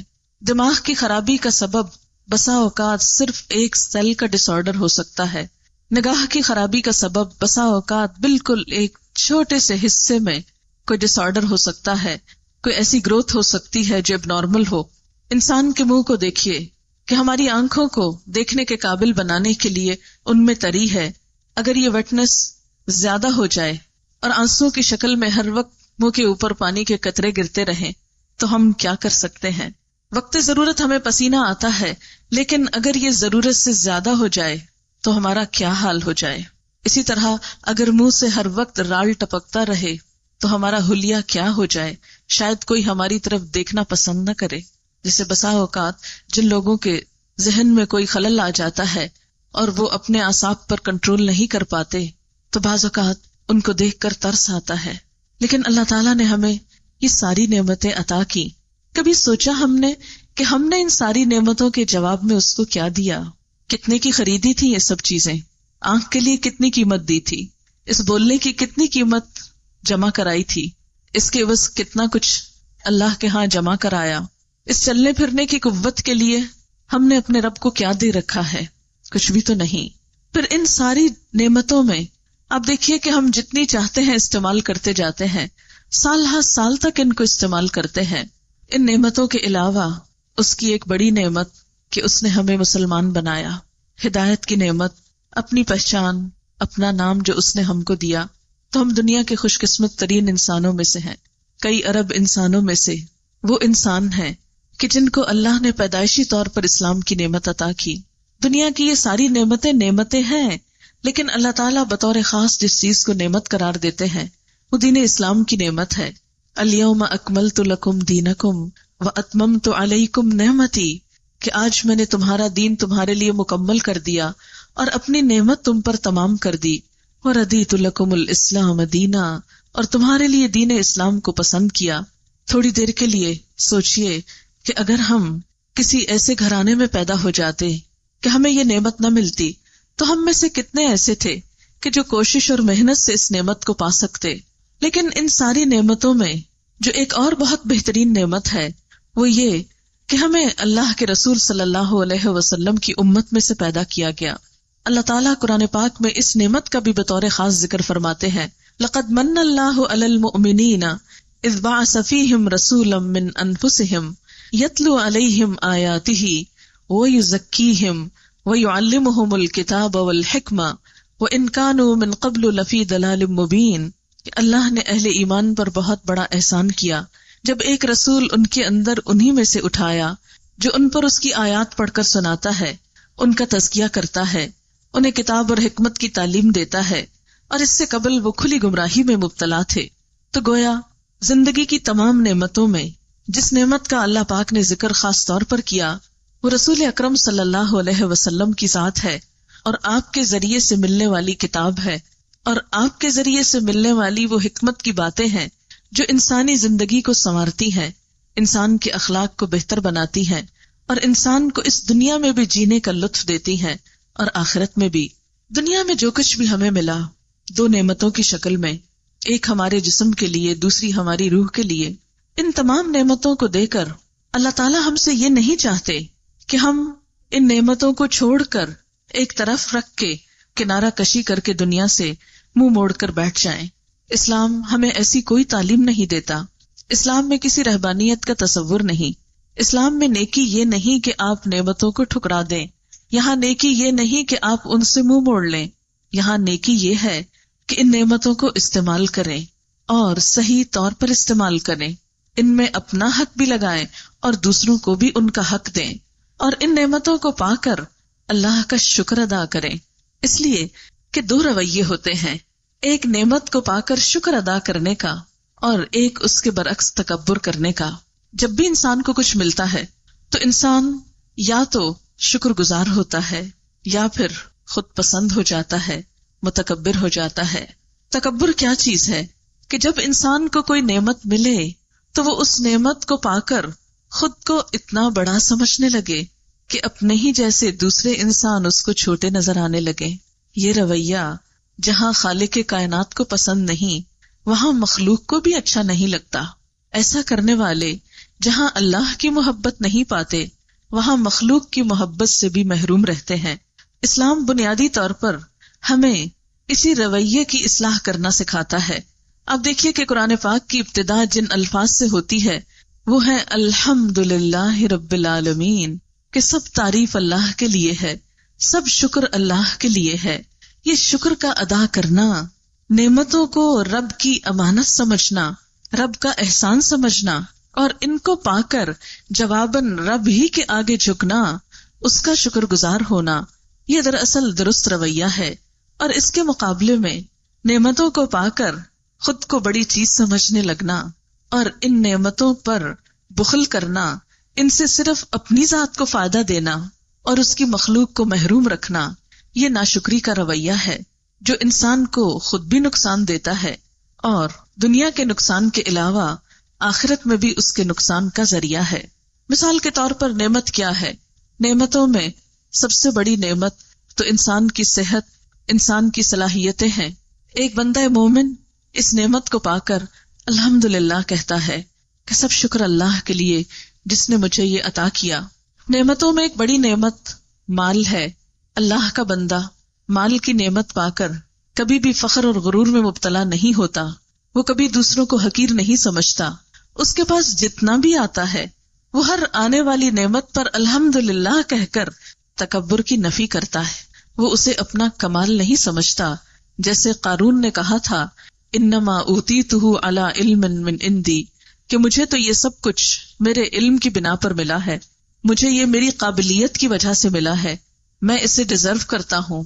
نہیں، بندہ مومن اسے پا کر ہمیشہ سمجھتا ہے یہ میرے رب کا احسان ہے، ھذا من فضل ربی، یہ میرے رب کا فضل ہے اور وہ مجھ کو آزما رہا ہے کہ کیا میں شکر گزار بنتا ہوں یا ناشکری کرتا ہوں۔ قرآن پاک میں کسی نعمت کا ملنا اور کسی نعمت کا چھننا، یہ دونوں ہی دراصل ایک آزمائش ہیں۔ اللہ تعالیٰ فرماتے ہیں وَلَنَبْلُوَنَّكُمْ بِشَيْءٍ مِّنَ الْخَوْفِ وَالْجُوعِ، ہم ضرور تمہاری آزمائش کریں گے، خوف کے ساتھ، بھوک کے ساتھ، یعنی آزمائشیں بھی آئیں گی، نعمتوں کا جانا بھی آئے گا اور نعمتوں کا ملنا بھی ہوگا۔ وَنَبْلُوكُمْ بِالشَّرِّ وَالْخَيْرِ فِتْنَةً، ہم شر اور خیر دونوں ذریعے سے تمہاری آزمائش کر رہے ہیں اور ایسا کریں گے۔ اس لیے جب نعمت کے جانے پر انسان بے صبرا پن کرتا ہے، ناشکرا پن کرتا ہے، اللہ سے ناراض ہوتا ہے، جلتا ہے، کڑتا ہے، اپنے ہوش و حواس کھو دیتا ہے، تو وہ کسی کا بھی کچھ نقصان نہیں کرتا، سراسر اپنا ہی نقصان کرتا ہے۔ ہم جب اللہ تعالیٰ کے کسی فیصلے پر راضی نہیں ہوتے، مثلاً اس نے مال دیا پھر لے لیا، اولاد دی پھر لے لی، شوہر دیا پھر لے لیا، کوئی ذہنی صلاحیت دی پھر لے لی، تو کسی بھی چیز کے جانے پر انسان جب اللہ کے فیصلے پہ راضی ہو جاتا ہے تو اسی کو تقدیر پر ایمان لانا کہتے ہیں۔ اور ایمان کی مٹھاس، ایمان کی ٹھنڈک اسی انسان کو نصیب ہوتی ہے کہ جو رب کے فیصلوں پہ راضی ہو جاتا ہے کہ یا رب تو نے دیا اور تو نے واپس لیا، میں تیرے کسی بھی فیصلے پر ناراض نہیں ہوں، میں ہر حال میں تیرا شکر گزار ہوں۔ ایسا بندہ نعمت کے جانے پر جب شکر گزار ہوتا ہے تو اللہ تعالیٰ اس امتحان میں اس کو کامیاب کر کے آئندہ کے لیے اور نعمت عطا کرتا ہے. ہم انسان ہیں، ہمارے اندر جذبات ہیں، ہمارے اندر دل ہے، خواہشات ہیں، سب کچھ ہے، اور خوشی اور غم کو انسان محسوس بھی کرتا ہے. اسلام ہم سے چاہتا یہ ہے کہ یہ دونوں چیزیں اعتدال میں ہوں. یہ نہیں کہتا کہ خوشی کے موقع پہ خوش نہ ہونا، ضرور خوش ہونا، لیکن خوشی میں اعتدال ہو، آپے سے باہر نہ ہو، کسی دوسرے کا حق نہ مارا جائے، کسی پہ زیادتی نہ ہو، خود نمائی نہ ہو، تکبر نہ ہو. مثلاً اچھا لباس پہننا. کسی نے حضور صلی اللہ علیہ وسلم سے پوچھا تھا کہ انسان چاہتا ہے کہ اس کا لباس اچھا ہو، اس کا کھانا پینا اچھا ہو، تو کیا یہ تکبر میں آتا ہے؟ تو آپ نے فرمایا کہ یہ تکبر نہیں ہے. ان اللہ جمیل یحب الجمال، اللہ تعالیٰ خوبصورت ہے، خوبصورتی کو پسند کرتا ہے. تکبر تو اس چیز کا نام ہے کہ انسان کو جب کوئی نعمت ملے تو وہ خود کو زیادہ اچھا سمجھے اور لوگوں کو حقیر سمجھے اور حق کا انکار کر دے. جب درست بات اس کے سامنے ہے تو اس کو مانے نہ. اسی طرح یہ کہ غم کے موقع پہ غم کا آنا قدرتی بات ہے، لیکن شدید سے شدید غم کے موقع پر بھی انسان کو یہی بتایا گیا کہ وہ آپے سے باہر نہ ہو، غم تو کرے. حضرت یعقوب علیہ السلام حضرت یوسف علیہ السلام کی جدائی میں کتنے سال روتے رہے. قرآن پاک نے اس غم کا ذکر کیا ہے، وَبِيَضَّتْ عَيْنَاهُ مِنَ الْحُزْنِ، کہ ان کی آنکھیں غم کے مارے سفید ہو گئی تھی، نہیں بینائی جاتی رہی. کیونکہ اولاد چیز ہی ایسی ہے کہ وہ محبتوں میں انسان کی برداشت سے باہر ہے، اور وہ غم کی گھونٹ پیا کرتے تھے. یہ قزیم کی جو کیفیت ہے کہ غم شدید تھا، لیکن اس طرح اس کا اظہار نہیں تھا کہ وہ دوسروں کو متاثر کر دے، اپنی ذمہ داریوں سے انسان کو غافل کر دے، وہ بے حس ہو کے بے خبر انجان ہو کے پڑا رہے کہ اسے دنیا و مافیہ کی ہوش نہ رہے اور باقی نعمتوں سے بھی وہ محروم ہو جائے. نہیں، غم ہو، اس کے اندر ہو، محسوس کرے، لیکن اللہ سے شکوہ نہیں اور اس کے بندوں کے حقوق میں کوتاہی نہیں. مثلاً یہ نہیں کہ اگر بچہ فوت ہو گیا ہے، غم ہے، اور شوہر کے حق میں کمی کرے انسان، یا دوسرے انسانوں سے ملنا جلنا چھوڑ دے، یا کسی خوشی غم میں شریک نہ ہو. یہ رویہ درست نہیں. اس میں ہمیں ایک بہت مشہور مثال ملتی ہے حضرت ام سلیم کی. ان کے بارے میں آتا ہے کہ ان کا بچہ بیمار تھا، شوہر سفر پر گئے، بیمار چھوڑ کر گئے، واپس جس دن آئے تو بچہ اسی دن فوت ہوا تھا. شوہر آئے اور پوچھتے ہیں کہ بچے کا کیا حال ہے؟ کہتے ہیں پہلے سے بہت بہتر حالت میں ہے، آپ آرام کیجیے. آتے ہیں، نہاتے دھوتے ہیں، کھاتے پیتے ہیں، اور پھر جب آرام کر لیتے ہیں تو بیوی کہتی ہیں کہ اچھا مجھے یہ بتائیے کہ اگر کسی کے پاس کوئی امانت رکھے اور پھر واپس لینے آئے تو کیا کرنا چاہیے؟ شوہر کہتے ہیں خوشی سے واپس دینی چاہیے. کہا واقعی ایسا ہی ہے؟ کہا بالکل ایسا ہی ہے. کہا تمہارا بیٹا جو بیمار تھا وہ تمہارے پاس اللہ کی امانت تھا، اللہ نے اس کو واپس لے لیا، ہمیں اس پر صبر کرنا ہے، شکر کرنا ہے. آپ صلی اللہ علیہ وسلم کو جب اس واقعے کی خبر ملی تو آپ نے ان کو دعا دی، کہا کہ اللہ تعالیٰ تمہارے اس ملاپ میں برکت ڈالے. اور کہتے ہیں کہ اس کے بعد ان کو جو اولاد نصیب ہوئی اس سے آگے جو پھلے پھولے، شاید حضرت انس اس کے بعد پیدا ہوئے، اور حضرت انس سب سے آخری صحابی ہیں جو دنیا میں فوت ہوئے. اور ان کی زندگی میں وہ کہتے ہیں کہ میں نے 120 پوتے نواسے اور اپنی اولاد میں سے دیکھے. یہ ایک عورت کے صبر، ایک غم کے موقع پر ایک خوبصورت رویے کا صلہ تھا. یعنی غم ہے، دکھ ہے، لیکن ایسا غم اور دکھ نہیں کہ جس سے لوگوں کی زندگی جہنم بنا دی جائے. ہماری مشکل یہ ہے کہ جب غم آتا ہے تو ہم اس کو ایسے طریقے سے مناتے ہیں کہ ہم سارے کام چھوڑ کے بیٹھ جاتے ہیں. ہمارے ہاں کوئی مرگ ہو جائے، 40 دن سب کام چھوڑ کے بیٹھ، دفتروں سے چھٹیاں ہو رہی، کاروبار بند پڑے ہیں، بچے رل رہے ہیں، ان کے امتحان ہیں تو ہوتے رہے. ایک شخص گیا ہے، پورا کاروبار زندگی ٹھپ ہو کے رہ گیا. اور اگر ایسا نہیں کرو تو کہتے ہیں ان کو تو کوئی غم ہی نہیں. یہ درست رویہ نہیں ہے. اسلام کیا کہتا ہے؟ غم مناؤ، 3 دن مناؤ، اس کے بعد اٹھو، سب کام پہ جاؤ، روٹین میں آؤ، نارمل لائف میں آؤ. ٹھیک ہے غم ہے، دل میں رکھو، کام پہ فرق نہ پڑے. آج میں سمجھتی ہوں کہ ہماری قوم کے زوال اور ترقی نہ کرنے کی جو بنیادی وجہ ہے اس میں ہماری خوشیوں کے موقعوں کا طویل ہو جانا. شادی آتی ہے، مہینہ مہینہ سارے کام کاج متاثر ہو جاتے ہیں، گھر کا چین آرام، روٹین، نمازیں، ساری زندگی ہر چیز ڈسٹرب ہو کے رہ جاتی ہے. غم آتا ہے، ہر چیز زندگی کی اوپر سے نیچے، نیچے سے اوپر ہو جاتی ہے. حتیٰ کہ بسا اوقات وہ بزرگ جنہیں دنیا سے اب جانا ہی، جنہوں نے کھا پی لیا، زندگی کی ساری خوشیاں، بچوں کی شادیاں، پوتے نواسے، سب کچھ دیکھ لیے، اب وہ چلیں گے، اب ان کے 40ویں ہو رہے ہیں، ان کے مرنے پہ رسمیں ہو رہی ہیں، جو زندگی بھر کی پونجی ہے وہ لٹائی جا رہی ہے، وارث جو ہے ان کو کچھ نہیں ملا. کسی کی تعلیم کے لیے خرچ کرنے کا کچھ پتا نہیں، دیکھ پہ دیکھ پک رہی ہے، میٹھا پک رہا ہے، نمکین پک رہا ہے، کارڈ بانٹے جا رہے ہیں، خدا جانے کیا ہو رہا ہے۔ تو ہمارے معاشرے میں جتنا خوشی کے موقع پہ اسراف اور غم کے موقع پر اس کو طول دے کر بیکاری اور بے عملی ہے، یہ ہماری زندگی میں کوئی کام کرنے کو نہیں چھوڑتی۔ اچھا، باہر میں نے دیکھا کہ اپنے ہی لوگوں میں بعض اوقات لوگ کسی ڈیتھ کی اطلاع تک نہیں دیتے کیونکہ سب کام کرتے ہیں۔ بہت قریب سے میں کسی کو جانتی ہوں کہ ان کی والدہ کا انتقال ہو گیا اور انہوں نے وہاں کسی کو نہیں بتایا۔ بہت دن بعد کہیں اور سے پتا چلا، جب ان سے پوچھا گیا تو انہوں نے کہا کہ پھر لوگ بہت دن تک آتے رہتے اور میں جاب کرتی ہوں، مجھے چھٹی نہیں مل سکتی تھی، میں نے بتایا ہی نہیں کسی کو۔ یہ ایک اور ایکسٹریم رویہ۔ اگر ہمارا معاشرہ سلجھا سنبھلا ہوتا تو ایٹ لیسٹ ہم تعزیت بھی کریں، کسی کا غم بھی بانٹے، کسی کے لیے دعا بھی کریں، کسی کے ساتھ شریک بھی ہو۔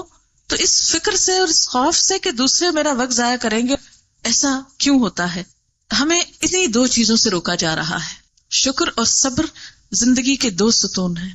زندگی میں اعتدال کے ساتھ قائم رہنے کے لیے دو لازمی ہتھیار ہیں جو انسان کو بیلنس رکھتے ہیں، اعتدال میں رکھتے ہیں، اور اعتدال میں رہتے ہوئے ہی اس زندگی سے بھرپور فائدہ اٹھایا جا سکتا۔ آپ دیکھیے کہ اس زندگی کا ایک ایک لمحہ قیمتی ہے، کیونکہ ہر لمحہ جو جاتا ہے واپس نہیں آئے گا۔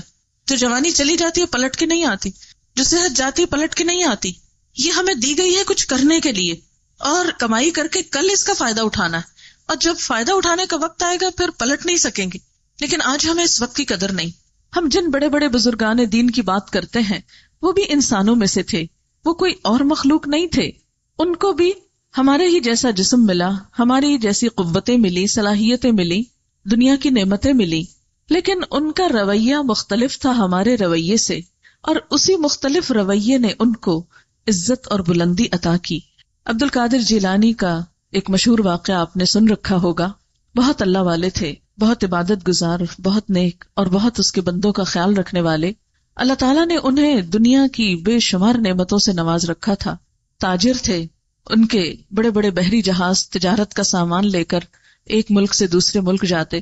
تجارت کے ساتھ ساتھ وہ لوگوں کی اصلاح اور تبلیغ کا کام بھی کرتے۔ ان کی مجلسیں ہوتی، محفلیں ہوتی، لوگ آتے، فیض یاب ہوتے۔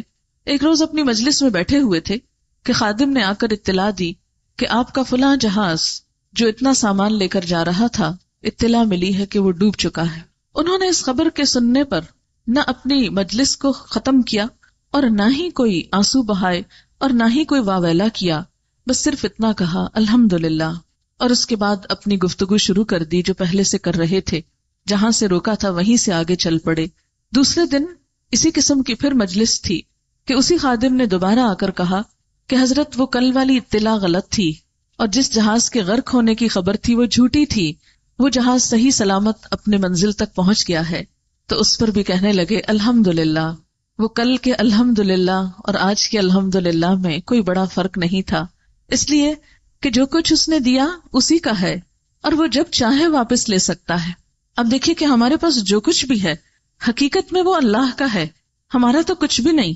نہ ہم اپنی آنکھوں کے بنانے والے، نہ ان انگلیوں کے کٹ نکالنے والے، نہ ان کے آگے ناخن لگانے والے، نہ ان کا رنگ اور نہ ان کے اندر لچک ڈالنے والے۔ یہ سب کچھ تو اس نے دیا، اگر وہ اس میں سے کچھ بھی لے لیتا ہے تو ناراضگی کا تو کوئی موقع ہی نہیں۔ جو شخص غم اور خوشی کے موقع پر شکر گزار ہونا سیکھ لے وہی دراصل مومن ہے۔ اسی نے اسلام کا لطف پایا، اسی نے زندگی کا مزہ اٹھایا، اور وہی اپنے رب کے ہاں محبوب ترین ہے، وہی اپنے رب کے ہاں پھر بلند درجے پائے گا، وہی جنت کا مستحق ہے۔ اس لیے کہ جنت پرامن، شکر گزار، رب کی رضا پہ راضی رہنے والے اور رب کی مخلوق سے پیار کرنے والوں کے لیے ہے۔ اس لیے کہ وہ جگہ ہے کہ جہاں پر نہ کوئی لغو باتیں ہوں گی، نہ جھوٹ اور فریب ہوگا، نہ دھوکا ہوگا، اور نہ ہی ایسی کچھ اور چیزیں کہ جو انسانوں کی زندگی کو جہنم بنا دیتی ہیں۔ اور پھر آپ دیکھیے کہ جتنا جتنا انسان شکر گزار ہوتا ہے اتنی ہی اس میں عاجزی آتی ہے۔ جب عاجزی آتی ہے تو رب کی مخلوق سے بھی محبت ہوتی ہے۔ پھر جب مال ملتا ہے تو انسان اسے صرف اپنے لیے نہیں رکھ دیتا، اس کا دل ایک ایک بندے پہ تڑپ اٹھتا ہے۔ کون بھوکا ہے، کون بے لباس ہے، کون بیمار ہے، کون مدد کا مستحق ہے۔ میرے رب نے مجھے جو کچھ دیا ہے یہ میرے پاس امانت ہے، اس نے مجھے آنر بخشا کہ میرے ذریعے سے اس کے بندوں پر خرچ ہو۔ یہ برعکس معاملہ بھی ہو سکتا تھا کہ یہ نعمت کسی اور کو دے دیتا اور مجھے محروم کر دیتا، میرا حق کسی اور کے پاس چلا جاتا اور میں بھی پھر یوں ہی ترستا پائی پائی کو، قطرے قطرے کو. نہیں، اسی لیے ہم دیکھتے ہیں کہ اول دور کے مسلمان فقیر کے گھر آنے سے پہلے ہی صدقہ اٹھا کر گھوما کرتے تھے کہ ہے کوئی لینے والا. وہ خود ڈھونڈ ڈھونڈ کر، تلاش کر کر کے ضرورت مندوں تک پہنچایا کرتے تھے. وہ اس بات کی نوبت نہیں لاتے تھے کہ ضرورت مند ان کے دروازے تک آئیں. وہ ضرورتوں کو محسوس کرتے تھے، اس لیے کہ وہ جانتے تھے کہ اس میں ان کی اپنی بھلائی ہے، اس میں ان کی اپنی جنت کی کمائی ہے کہ وہ اللہ کی مخلوق تک خیر اور فیض پہنچا کر خود اپنی منزل اور اپنی آخرت اور اپنے مستقبل کو محفوظ کریں. لیکن جب انسان شکر گزار نہیں ہوتا اور اس کے برعکس متکبر ہوتا ہے تو پھر اس کا رویہ کیا ہوتا ہے کہ جب اس کو ملتا ہے تو وہ اپنے جیسا کسی کو نہیں سمجھتا، وہ شیخی بگارتا ہے، وہ ڈینگے مارتا ہے، وہ پھر صرف ان جگہوں پہ مال خرچ کرتا ہے جہاں سے اس کو تعریف ملے، جہاں سے اس کی شہرت ہو، جہاں اس کی شان میں اضافہ ہو. وہ پھر مال صرف وہاں خرچ کرتا ہے کہ جہاں اس کی ذاتی شان و شوکت میں اضافہ ہوتا ہے، جہاں اس کے ذریعے وہ خود اپنی بڑائی کے کچھ اور اظہار کر سکتا ہو، خواہ خلق خدا کو کچھ فائدہ پہنچے یا نہ پہنچے. اور یہی رویہ ہے جو دراصل انسان کو نقصان دیتا ہے اور انسان کو دنیا میں بھی ایک غیر اعتدالی زندگی کی طرف لے جاتا ہے.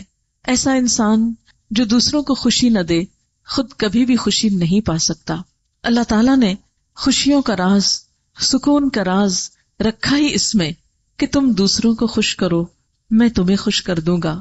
تم دوسروں کی ضرورت پوری کرو، تمہاری ضروریات میں پوری کروں گا. تم دوسروں کی پردہ پوشی کرو، تم دوسروں کو ڈھانکو، میں تم کو ڈھانکوں گا. آپ صلی اللہ علیہ وسلم نے بھی فرمایا کہ جب تک کوئی بندہ کسی دوسرے بندے کی مدد میں ہوتا ہے اللہ تعالیٰ اس بندے کی مدد میں ہوتا ہے. اور آپ دیکھیں کہ جس بندے کو پھر رب کی مدد مل جائے اس کے لیے پھر کس چیز کی کمی ہو سکتی ہے، اسے زندگی میں پھر کہاں کوئی پریشانی ہو سکتی ہے. اسے پورا اطمینان ہوتا ہے، اعتماد ہوتا ہے، یقین ہوتا ہے کہ میرا یہ کام ہو کر رہے گا اس لیے کہ میرا رب میرا مددگار ہے، وہ مجھے تنہا نہیں چھوڑے گا. کیونکہ ایک مسلمان کی تعریف یہ بتائی گئی کہ مسلمان کو تنہا نہیں چھوڑتا، کسی مصیبت میں نہیں چھوڑتا، اس پہ ظلم نہیں کرتا، اس کو رسوا نہیں کرتا، اسے بے یار و مددگار نہیں چھوڑتا. اور یہی دراصل شکر کا اظہار ہے. شکر گزاری صرف زبان سے نہیں ہوا کرتی، شکر گزاری دل سے شروع ہوتی ہے، پھر رویوں میں آتی ہے، انداز سے جھلکتی ہے، انسان کے اعمال سے جھلکتی ہے. اس لیے کہ جہاں وہ رب کا شکر گزار ہوتا ہے وہاں پھر وہ رب کا اطاعت گزار بھی ہوتا ہے. یہ نہیں ہو سکتا کہ بندہ رب کی طرف سے آنے والی نعمتیں تو استعمال کرتا جائے اور پھر پلٹ کر یہ نہ سوچے کہ مجھے کیا کرنا ہے، میری ذمہ داری کیا ہے. اب دیکھیے کہ جس کے لیے بھی دل میں شکر گزاری کے جذبات آتے ہیں قدرتی طور پر دل میں اس کی محبت جاگ جاتی ہے. کوئی بھی انسان جو آپ کے ساتھ اچھا سلوک کرتا ہو، اور انسان تو کیا، انسان کے ساتھ جانوروں کو بھی آپ نے دیکھا ہوگا کہ بعض انسان جب جانوروں کو پالتے ہیں، ان سے محبت کرتے ہیں تو وہ ان کے کتنے وفادار ہو جاتے ہیں. کتے جیسی چیز کوئی دیکھ لیجیے جسے دور سے دیکھ کے ڈر لگتا ہے، کم ہی لوگ ہوں گے جو کتے کو دیکھ کر ادھر ادھر بھاگنے یا چھپنے کی فکر میں نہ ہو کہ ہم کو نہ پڑ جائے. لیکن کتے جیسی ظالم چیز بھی کہ جو ہر راہ گزر پر بھونکے، جب اس کو محبت ملتی ہے، جب اس کو توجہ ملتی ہے تو وہ اپنے مالک کا وفادار ہو جاتا ہے. اور اتنی وفاداری کہ جتنی شاید کوئی انسان بھی انسان کے ساتھ نہ کرے. اسی طرح بعض سانپ پالنے والوں کو بھی آپ نے دیکھا ہوگا کہ کس طرح وہ مالک کے اشاروں پہ ناچتے ہیں. اسی طرح بہت سی اور مخلوق. تو جس مخلوق کو بھی آپ پیار دیں، محبت دیں، کیئر دیں تو پھر ہو نہیں سکتا کہ وہ آپ کی نہ ہو جائے. بالکل اسی طرح جب انسان کسی انسان کے ساتھ محبت کا برتاؤ کرتا ہے، خلوص کا برتاؤ کرتا ہے تو ہو نہیں سکتا کہ پھر آپ اس کا دل نہ جیت سکیں. اور پھر جب انسان کا یہی معاملہ اس کے رب کے ساتھ ہوتا ہے کہ جو ہی بندے کو نعمت ملی اس کے دل میں رب کی محبت جاگی، اس نے شکر ادا کیا، تو پھر ہو نہیں سکتا کہ انسان کا دل رب کی یاد سے خالی رہے. اس کا لازمی نتیجہ یہ ہوتا ہے کہ انسان اپنی زبان سے اس کا اظہار کرتا ہے. تو شکر کا لازمی نتیجہ پھر ذکر ہوتا ہے. اور ذکر میں جس طرح انسان اس انسان کو یاد کرتا ہے جس سے انسان کو خوشی ملتی ہے. اگر آپ اپنا جائزہ لیں کہ آپ سب سے زیادہ کس کو یاد کرتے ہیں، عموماً اسی کو کہ جس کے خیال سے بھی آپ کو خوشی ہو، تبھی آپ اس کو یاد کرتے ہیں. آپ کس سے ملنا پسند کرتے ہیں کہ جس سے مل کر آپ کو خوشی ہوتی ہو، لیکن کس کے پاس جانا نہیں چاہتے کہ جس کے پاس جا کر آپ کی خوشی کے بجائے پریشانی میں اضافہ ہو. تو بالکل اسی طرح ایک بندے کی اللہ تعالیٰ سے شکر گزاری کا پہلا رویہ کیا ہوتا ہے کہ اللہ کی محبت دل محسوس کرنے لگتا ہے. پھر انسان تنہائی میں بھی اپنے رب کو یاد کرنے لگتا ہے. ایمان کی پہچان یہ ہے کہ انسان تنہائی میں اپنے رب کو یاد کرے. ایک روایت میں آتا ہے کہ تم 3 جگہوں پر اپنے دل کا جائزہ لیا کرو اور دیکھو کہ دل کی کیا حالت ہے، اور اگر ان 3 مواقع پر تم اپنے رب کو یاد نہ کرو تو پھر جان لو کہ تمہارے سینے میں دل نہیں پتھر ہے. ان میں سے ایک موقع ذکر کی مجلسوں میں، دوسرا قرآن پڑھتے وقت، اور تیسرا تنہائی کے اوقات میں. یہ 3 مواقع ایسے ہیں کہ رب یاد آنا چاہیے، اور ہم دیکھتے ہیں کہ تنہائی میں جب رب یاد آتا ہے تو اس یاد کی لذت ہی کچھ اور ہے. اللہ سبحانہ وتعالی نے ان آنکھوں کے لیے جہنم کی آگ کو حرام کر دیا کہ جو تنہائی میں اپنے رب کو یاد کر کے بہہ پڑے. یعنی انسان تنہائی میں اپنے رب کا ذکر کرے، رب کا خیال آئے، اس کی نعمتوں کا احساس جاگے، اور پھر انسان کی آنکھوں سے آنسو بہہ پڑے. ہم سب اپنے بارے میں سوچیں کہ زندگی میں کتنے مرحلے ایسے آئے، کتنے موقع ایسے آئے. کیا ہفتے میں 1 دن، کیا روز 1 بار، کیا مہینے میں 1 بار، کیا سال میں 1 بار، یا زندگی میں 1 بار؟ کتنی بار ایسا ہوا کہ آپ تنہا چلے جا رہے تھے کہ رب کی نعمتوں کے احساس سے آپ کا دل بھر اٹھا اور بھرا ہوا دل آنکھوں کے راہ بہ اٹھا. ایسے لمحات اور ایسے مواقع وقتاً فوقتاً آتے ہی رہنے چاہیے، اس لیے کہ اللہ تعالیٰ کی محبت کا ایسا اظہار جو ہر ریاکاری سے خالی ہو، ہر دکھاوے سے خالی ہو. کیونکہ انسان بسا اوقات جب کسی مجلس میں ہوتا ہے، جب اور لوگ اس کے ساتھ ہوتے ہیں، تو ہو سکتا ہے کوئی ایسی بات ہو کہ جس بات کی وجہ سے انسان اپنے رب کو یاد کرے، یا کوئی اور اس کو یاد دلائے تو یاد آ جائے. لیکن خاص طور پر ایسے مواقع کہ جب صرف بندہ اور اس کا رب ہو، اور پھر انسان کسی دوسرے کے کہے بغیر اپنے رب کو یاد کرے، تو یہی یاد دراصل بہت قیمتی یاد ہے. ایسی ہی تنہائی میں بہائے ہوئے آنسو بہت قیمتی ہیں، اور ان آنکھوں پر جہنم کی آگ حرام ہے جو رب کو یاد کر کے بہہ پڑے. پھر آپ دیکھیے کہ انسان جب کسی کو یاد کرتا ہے تو اس یاد میں زبان کا ذکر بھی ہے، اور اس یاد میں کسی مجلس میں بیٹھ کر یاد کرنا بھی ہے. آپ دیکھیں گے کہ عموماً جب آپ لوگوں کے بیچ میں ہوتے ہیں، گفتگو کرتے ہیں، تو اپنے پسندیدہ ٹاپک پر ہی گفتگو کرتے ہیں. انسانوں کا ذکر ہو تو اسی انسان کو یاد کرتے ہیں، اسی کا ذکر کرتے ہیں جو آپ کو پسند ہو. جس دل میں اللہ تعالیٰ کا شکر ہو، جس دل میں اللہ کی محبت ہو، جس دل میں اللہ کی یاد ہو، پھر ہو نہیں سکتا کہ اس زبان پر نہ ہو. اور جس زبان پر ہو، پھر وہ صرف تنہائی میں اور زیر لب ہی ذکر نہیں کرتی وہ زبان، بلکہ وہ جس مجلس میں بیٹھے گا اپنے رب کی بات کرے گا. پھر رب کی بات کر کے اس کو شرمندگی نہیں ہوگی، اس کو کوئی شرم نہیں آئے گی، وہ کسی احساس کمتری میں مبتلا نہیں ہوگا. اس لیے کہ ہم اپنے ہر پیارے کا ذکر کرتے ہوئے خوشی محسوس کرتے ہیں اور پورے کانفیڈنس کے ساتھ بات کرتے ہیں. ہمیں کبھی بھی خیال نہیں آیا کہ لوگ کیا کہیں گے، کس کی بات ہو رہی ہے، اور بار بار اسی کی کیوں ہو رہی ہے. لیکن جب ہم اللہ تعالیٰ کی بات کرنے لگتے ہیں تو ہم کیوں شرما جاتے ہیں، ہم کیوں ڈر جاتے ہیں کہ لوگ ہم کو فنیٹک کہیں گے، لوگ ہم کو دیوانہ کہیں گے. کیونکہ عام طور پر جب اللہ کا ذکر کیا جاتا ہے تو صرف اس ڈر سے روک لیا جاتا ہے کہ کس طرح بات کروں، لوگ کہیں گے اس کو تو ہر وقت بس اللہ ہی کی بات سوچتی ہے، لوگ مجھ کو ریاکار کہیں گے. ہاں، کہنے دو، یہی پہچان ہے اللہ کی محبت کی. آپ دیکھیے کہ دنیا میں جتنے بھی محبت کرنے والے ہوتے ہیں، محبت کی بے شمار کہانیاں دنیا میں مشہور ہوئیں، بہت سی لوگ کہانیاں، کچھ حقیقی کچھ فرضی. تو اس میں آپ دیکھیں کہ جنہوں نے بھی محبت کی، پھر انہیں کسی سے جھجک نہیں آئی، پھر وہ کسی سے شرمائے نہیں، پھر انہیں کسی قسم کا خوف لاحق نہیں ہوا. انہوں نے اس محبت میں ہر قسم کی قربانی دی، کیونکہ کسی جھوٹی محبت میں انسان قربانی نہیں کر سکتا. ماں کی محبت ایک سچی محبت ہوتی ہے.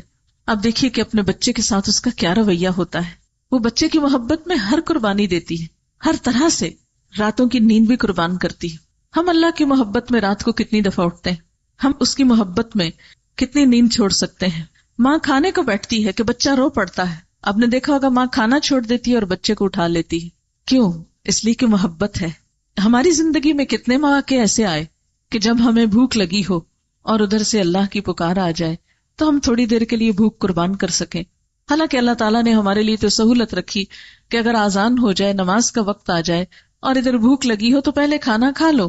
یہ نہیں کہا کہ نہیں میں تمہاری محبت کو آزماؤں گا کہ اب تم کھانا کھاتے ہو یا نماز کے لیے آتے ہو. اتنا نہیں آزمایا اس نے ہمیں, لیکن ہمارا امتحان یہی ہے کہ جب ہم کھانا کھانے بیٹھیں تو پھر بیٹھے نہ رہ جائیں, پھر کھانا کھا کر اس کی نعمت لے کر اس کا شکر بھی ادا کریں. تو گویا ذکر کی دو قسمیں, ایک ذکر تسبیحات کی شکل میں, مثلا سبحان اللہ و بحمدہ سبحان اللہ العظیم, فرشتوں کی تسبیح جس سے زمین و آسمان گونج اٹھتے ہیں جب ان کی تسبیح ہوتی ہے.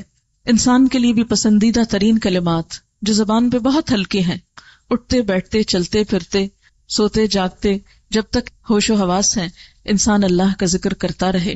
کیونکہ قرآن پاک میں مومن مردوں اور عورتوں کی جو صفات بیان کی گئی ہیں اس میں کیا ہے, وَالذَّاكِرِينَ اللَّهَ كَثِيرًا وَالذَّاكِرَاتِ, کثرت سے اللہ کا ذکر کرنے والے مرد اور عورتیں.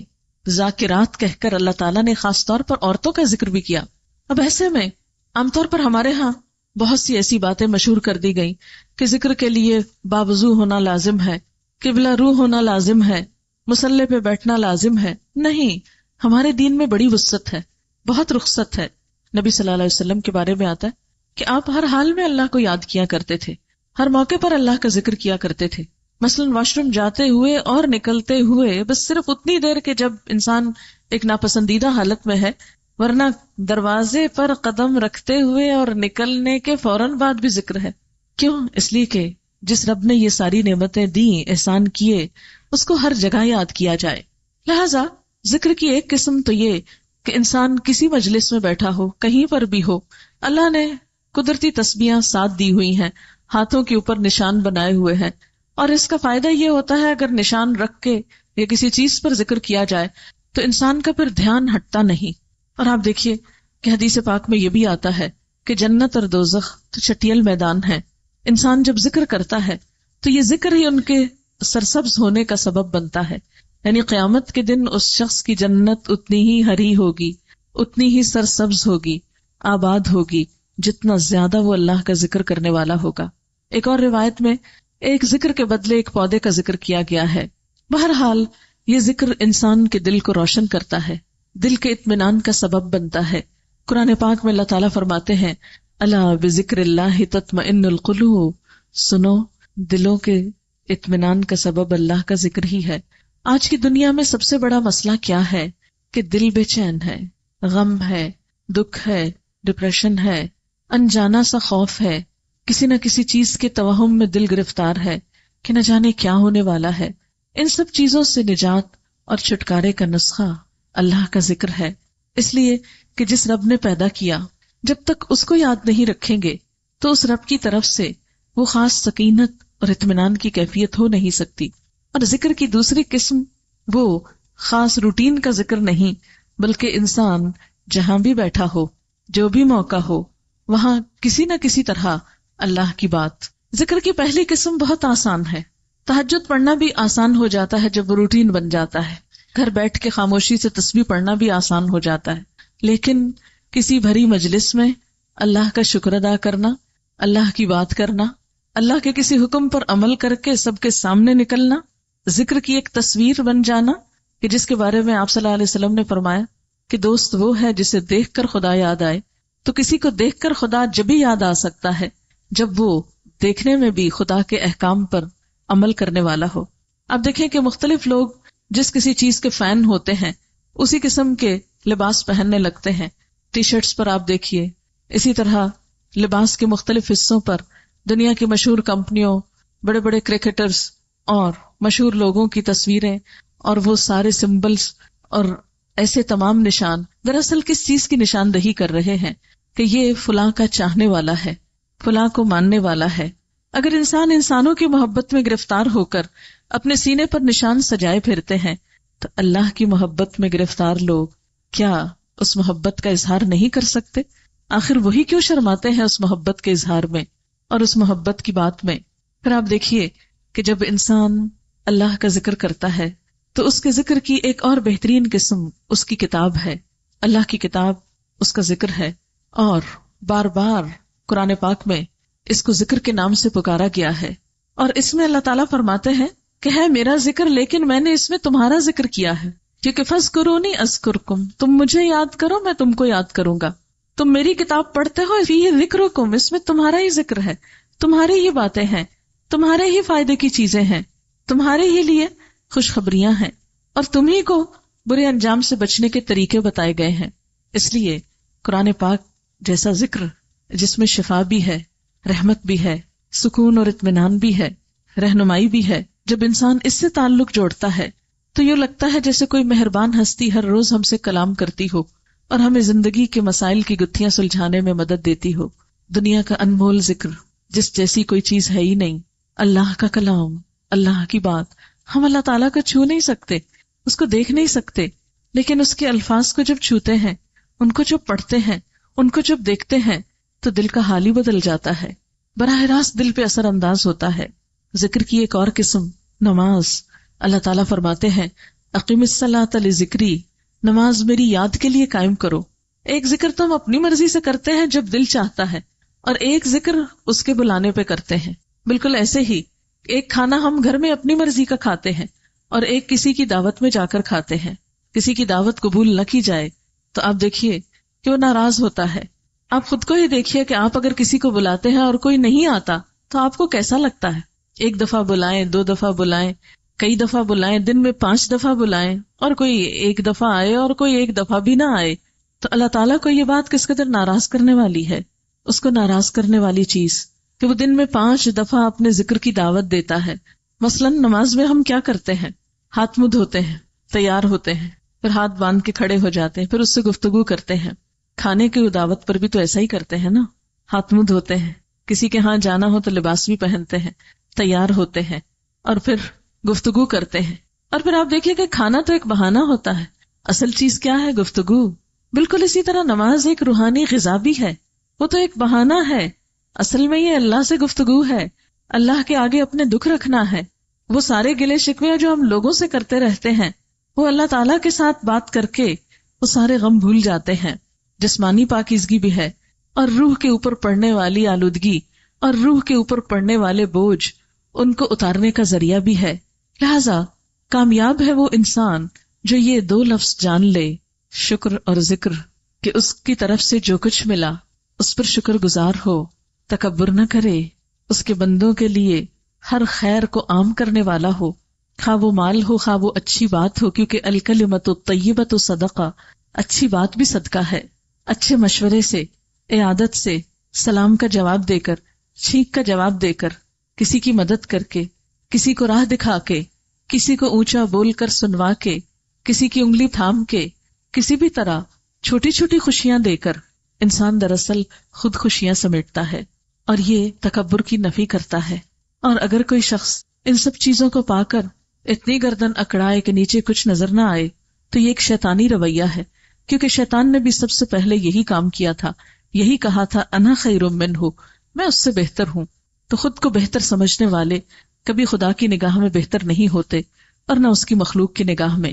اور جس دل میں جتنا شکر آتا ہے اس زبان پر اتنا ہی رب کا ذکر آتا ہے، اور پھر رب کا نام لیتے ہوئے اسے کبھی جھجک نہیں آتی، رب کی کسی بات کو مانتے ہوئے اسے کبھی خوف نہیں آتا، اسے کبھی پریشانی نہیں ہوتی. وہ رب کی بات مان کر بھی اتنا ہی کانفیڈنٹ ہوتا ہے جتنا لوگ رب کی نافرمانی کر کے ہوتے ہیں، رب کو ناراض کر کے ہوتے ہیں، رب کو چیلنج کر کے جتنا کانفیڈنٹ فیل کرتے ہیں. بندہ مومن اللہ کی اطاعت میں اتنا ہی اطمینان اور سکون اور کانفیڈنس محسوس کرتا ہے. یہی چیز انسان کے لیے دنیا اور آخرت کی خوشیوں، سعادتوں، رحمتوں اور برکتوں کا ذریعہ بنتی ہے. اللہ تعالیٰ سے دعا ہے کہ وہ ہمیں شکر گزار دل اور ذکر کرنے والی زبان اور اطاعت کرنے والا انسان بنائے، اور وہ نعمتیں عطا کرے کہ جس سے ہم دنیا و آخرت میں کامیاب ہو سکیں، اور ان اعمال کی توفیق دے جس سے وہ راضی ہو جائے. وآخر دعوانا ان الحمد للہ رب العالمین. دعا کر لیتے ہیں. سبحان اللہ والحمد للہ ولا الہ الا اللہ واللہ اکبر ولا حول ولا قوة الا باللہ العلی العظیم. اللہم صل علی محمد وعلی آل محمد کما صلیت علی ابراہیم وعلی آل ابراہیم انک حمید مجید. اللہم بارک علی محمد وعلی آل محمد کما بارکت علی ابراہیم وعلی آل ابراہیم انک حمید مجید. ربنا آتنا فی الدنیا حسنۃ وفی الآخرۃ حسنۃ وقنا عذاب النار. ربنا لا تزغ قلوبنا بعد اذ ہدیتنا وہب لنا من لدنک رحمہ انک انت الوہاب. ربنا ہب لنا من ازواجنا وذریاتنا قرۃ اعین واجعلنا للمتقین اماما. یا حی یا قیوم برحمتک نستغیث. اللہم انا نعوذ بک من زوال نعمتک وتحول عافیتک وفجاءۃ نقمتک وجمیع سخطک.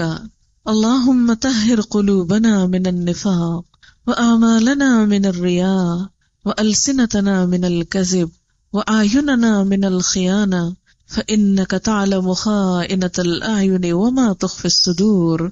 لا حول ولا قوة الا باللہ. لا الہ الا انت سبحانک انی کنت من الظالمین. اللہم انا نسألک العافیۃ فی الدنیا والآخرہ.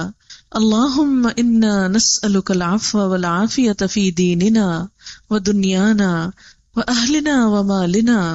اللہم استر عوراتنا وآمن روعاتنا. اللہم احفظنا من بین ایدینا ومن خلفنا وعن ایماننا وعن شمائلنا ونعوذ بعظمتک ان نغتال من تحتنا. یا اللہ پاک، جو بات بھی ہم نے کی ہے اپنی رحمت سے اسے قبول فرما. جو بات تجھے پسند آئی ہو ہمیں اس پہ عمل کی توفیق دے، اور اگر کوئی بات آپ کی پسند کے خلاف ہوئی ہو تو ہم سب سے درگزر فرما، ہمیں اس سے دور کر دے، اور ہمیں ان چیزوں کی توفیق دے جن سے تو راضی ہو جائے. اللہم وفقنا لما تحب و ترضا. اللہ تو ہمیں ان چیزوں کی توفیق دے جو تجھ کو پسند آ جائیں اور جن سے تو راضی ہو جائے. یا اللہ تو ہم سب کو اپنی محبت عطا فرما، اپنا قرب نصیب فرما، ہمارے دل کو شکر گزار بنا دے، ہماری زبان کو ذکر کرنے والا بنا دے. یا رب العالمین، جنہوں نے اس مجلس کا اہتمام کیا ہے انہیں اس کی بہترین جزا عطا فرما. اس مجلس کو ان کے لیے صدقہ جاریہ بنا. جتنے لوگ حاضر ہوئے ہیں ان کا آنا قبول فرما، انہیں اس کی بہترین جزا عطا فرما. یا رب العالمین، تمام بیماروں کو صحت کاملہ عطا فرما، سب دکھی لوگوں کے دکھ دور فرما. یا اللہ، ہمیں اپنی رحمتوں سے ڈھانپ لے، ہمارے گناہوں سے درگزر فرما، تو ہم پر رحمت کی بارش برسا. یا اللہ، تمام انسانوں کو، حیوانوں کو، پرندوں کو سیراب کر دے. یا اللہ، ہر چیز تیرے اختیار میں ہے. یا اللہ، ہر چیز کا مالک تو ہے، تو ہم سب گناہ گاروں پر اپنی رحمت نازل فرما. یا رب العالمین، تو ہمیں آنے والے وقت کی تکلیف سے محفوظ رکھنا. یا اللہ، تو ہمارے گناہوں کا نہ دیکھ، اپنی رحمت کو دیکھ. یا اللہ، تو ہم پر اپنی رحمت کی بارش برسا. یا اللہ، تو ہماری فریادوں کو سن لے. یا اللہ، تو ہماری دنیا اور آخرت کی مشکلات کو آسان کر دے. یا اللہ، سب آنے والوں کو دنیا اور آخرت کی خوشیاں نصیب فرما. ہم سب کے بچوں کو دنیا اور آخرت کی کامیابی عطا فرما. یا رب العالمین، تمام دکھی لوگوں کے دکھ دور فرما. یا اللہ، تو ہماری اس کوشش کو قبول فرما. ربنا تقبل منا انک انت السمیع العلیم وتب علینا انک انت التواب الرحیم. وصلی اللہ تعالی علی خیر خلقہ محمد وعلی آلہ واصحابہ واہل بیتہ اجمعین برحمتک یا ارحم الراحمین. اللہ تعالیٰ کا لاکھ لاکھ شکر ہے جس نے ہمیں انسان بنایا. وہ چاہتا تو کوئی بھی اور مخلوق بنا سکتا تھا اور ہم اس سے شکوہ تک نہ کر سکتے تھے، لیکن یہ اس کا احسان ہے کہ اس نے ہمیں انسان پیدا کیا اور طرح طرح کی نعمتیں ہمارے لیے بنائیں. زمین پر جو کچھ بھی ہے وہ سب کچھ ہمارے لیے بنایا گیا. ارشاد باری تعالیٰ ہے، خلق لکم ما فی الارض جمیعا. زمین میں جو کچھ ہے سارے کا سارا اس نے تمہارے لیے بنایا ہے. کتنی نعمتیں جو ہم گن بھی نہیں سکتے. ان تعدوا نعمت اللہ لا تحصوها. اگر تم اللہ کی نعمتوں کو گننا چاہو تو گن نہیں سکتے. ان گنت نعمتیں، یہ سب کچھ انسان کے لیے. اس زمین پر ہمارے علاوہ اور بھی بہت سی مخلوق ہے. جیتی جاگتی مخلوق میں بہت سے حیوانات ہیں. اگر صرف انہی کے مقابلے میں خود کو دیکھیں تو شکر کے جذبات سے انسان کا دل اللہ کی محبت سے بھر جائے. لیکن عام طور پر ہم چونکہ غور و فکر نہیں کرتے، اپنی ہی دنیا میں محو اور مصروف ہوتے ہیں اور اپنے ہی کاموں میں لگے رہتے ہیں، اس لیے احساس بھی کم ہی ہوتا ہے. اگر ہم دیکھیں تو مثال کے طور پر کسی بھی جانور کو جو لباس ملتا ہے، خواہ وہ کتنا ہی خوبصورت ہو، بس زندگی میں ایک ہی بار ملتا ہے، ایک ہی رنگ ملتا ہے. مثلاً طوطے کو آپ دیکھیں کہ اگر اس نے سبز لباس پہنا ہے اور اس کو لال چونچ ملی ہے تو ہمیشہ کے لیے ایک ہی چیز ملی ہے، وہ اس کو تبدیل نہیں کر سکتا. وہ خواہ اس رنگ سے کتنا ہی اکتائے، اس کو دن رات، پیدائش سے لے کر موت تک ایک ہی رنگ کا لباس پہننا ہے. اس کے برعکس انسان کو دیکھیے، اور خاص طور پر خواتین، کہ زندگی میں کتنے بے شمار رنگوں سے ہم نے لطف اٹھایا، جب چاہا جیسا چاہا پہنا، اپنی مرضی سے، اپنے شوق سے. پھر اسی طرح آپ دیکھیے کہ کھانے میں ایک گائے بھینس کیا کھاتی ہے؟ گھاس، چارہ. کیا ذائقہ ہوتا ہے اس کا؟ کچھ بھی تو نہیں. لیکن اس کے برعکس ہماری زبان بیک وقت کتنے مختلف ذائقے چکھتی ہے. میٹھا، کھٹا، نمکین، کڑوا، پھر ٹھنڈا، گرم. کس کس چیز سے لطف نہیں اٹھاتے.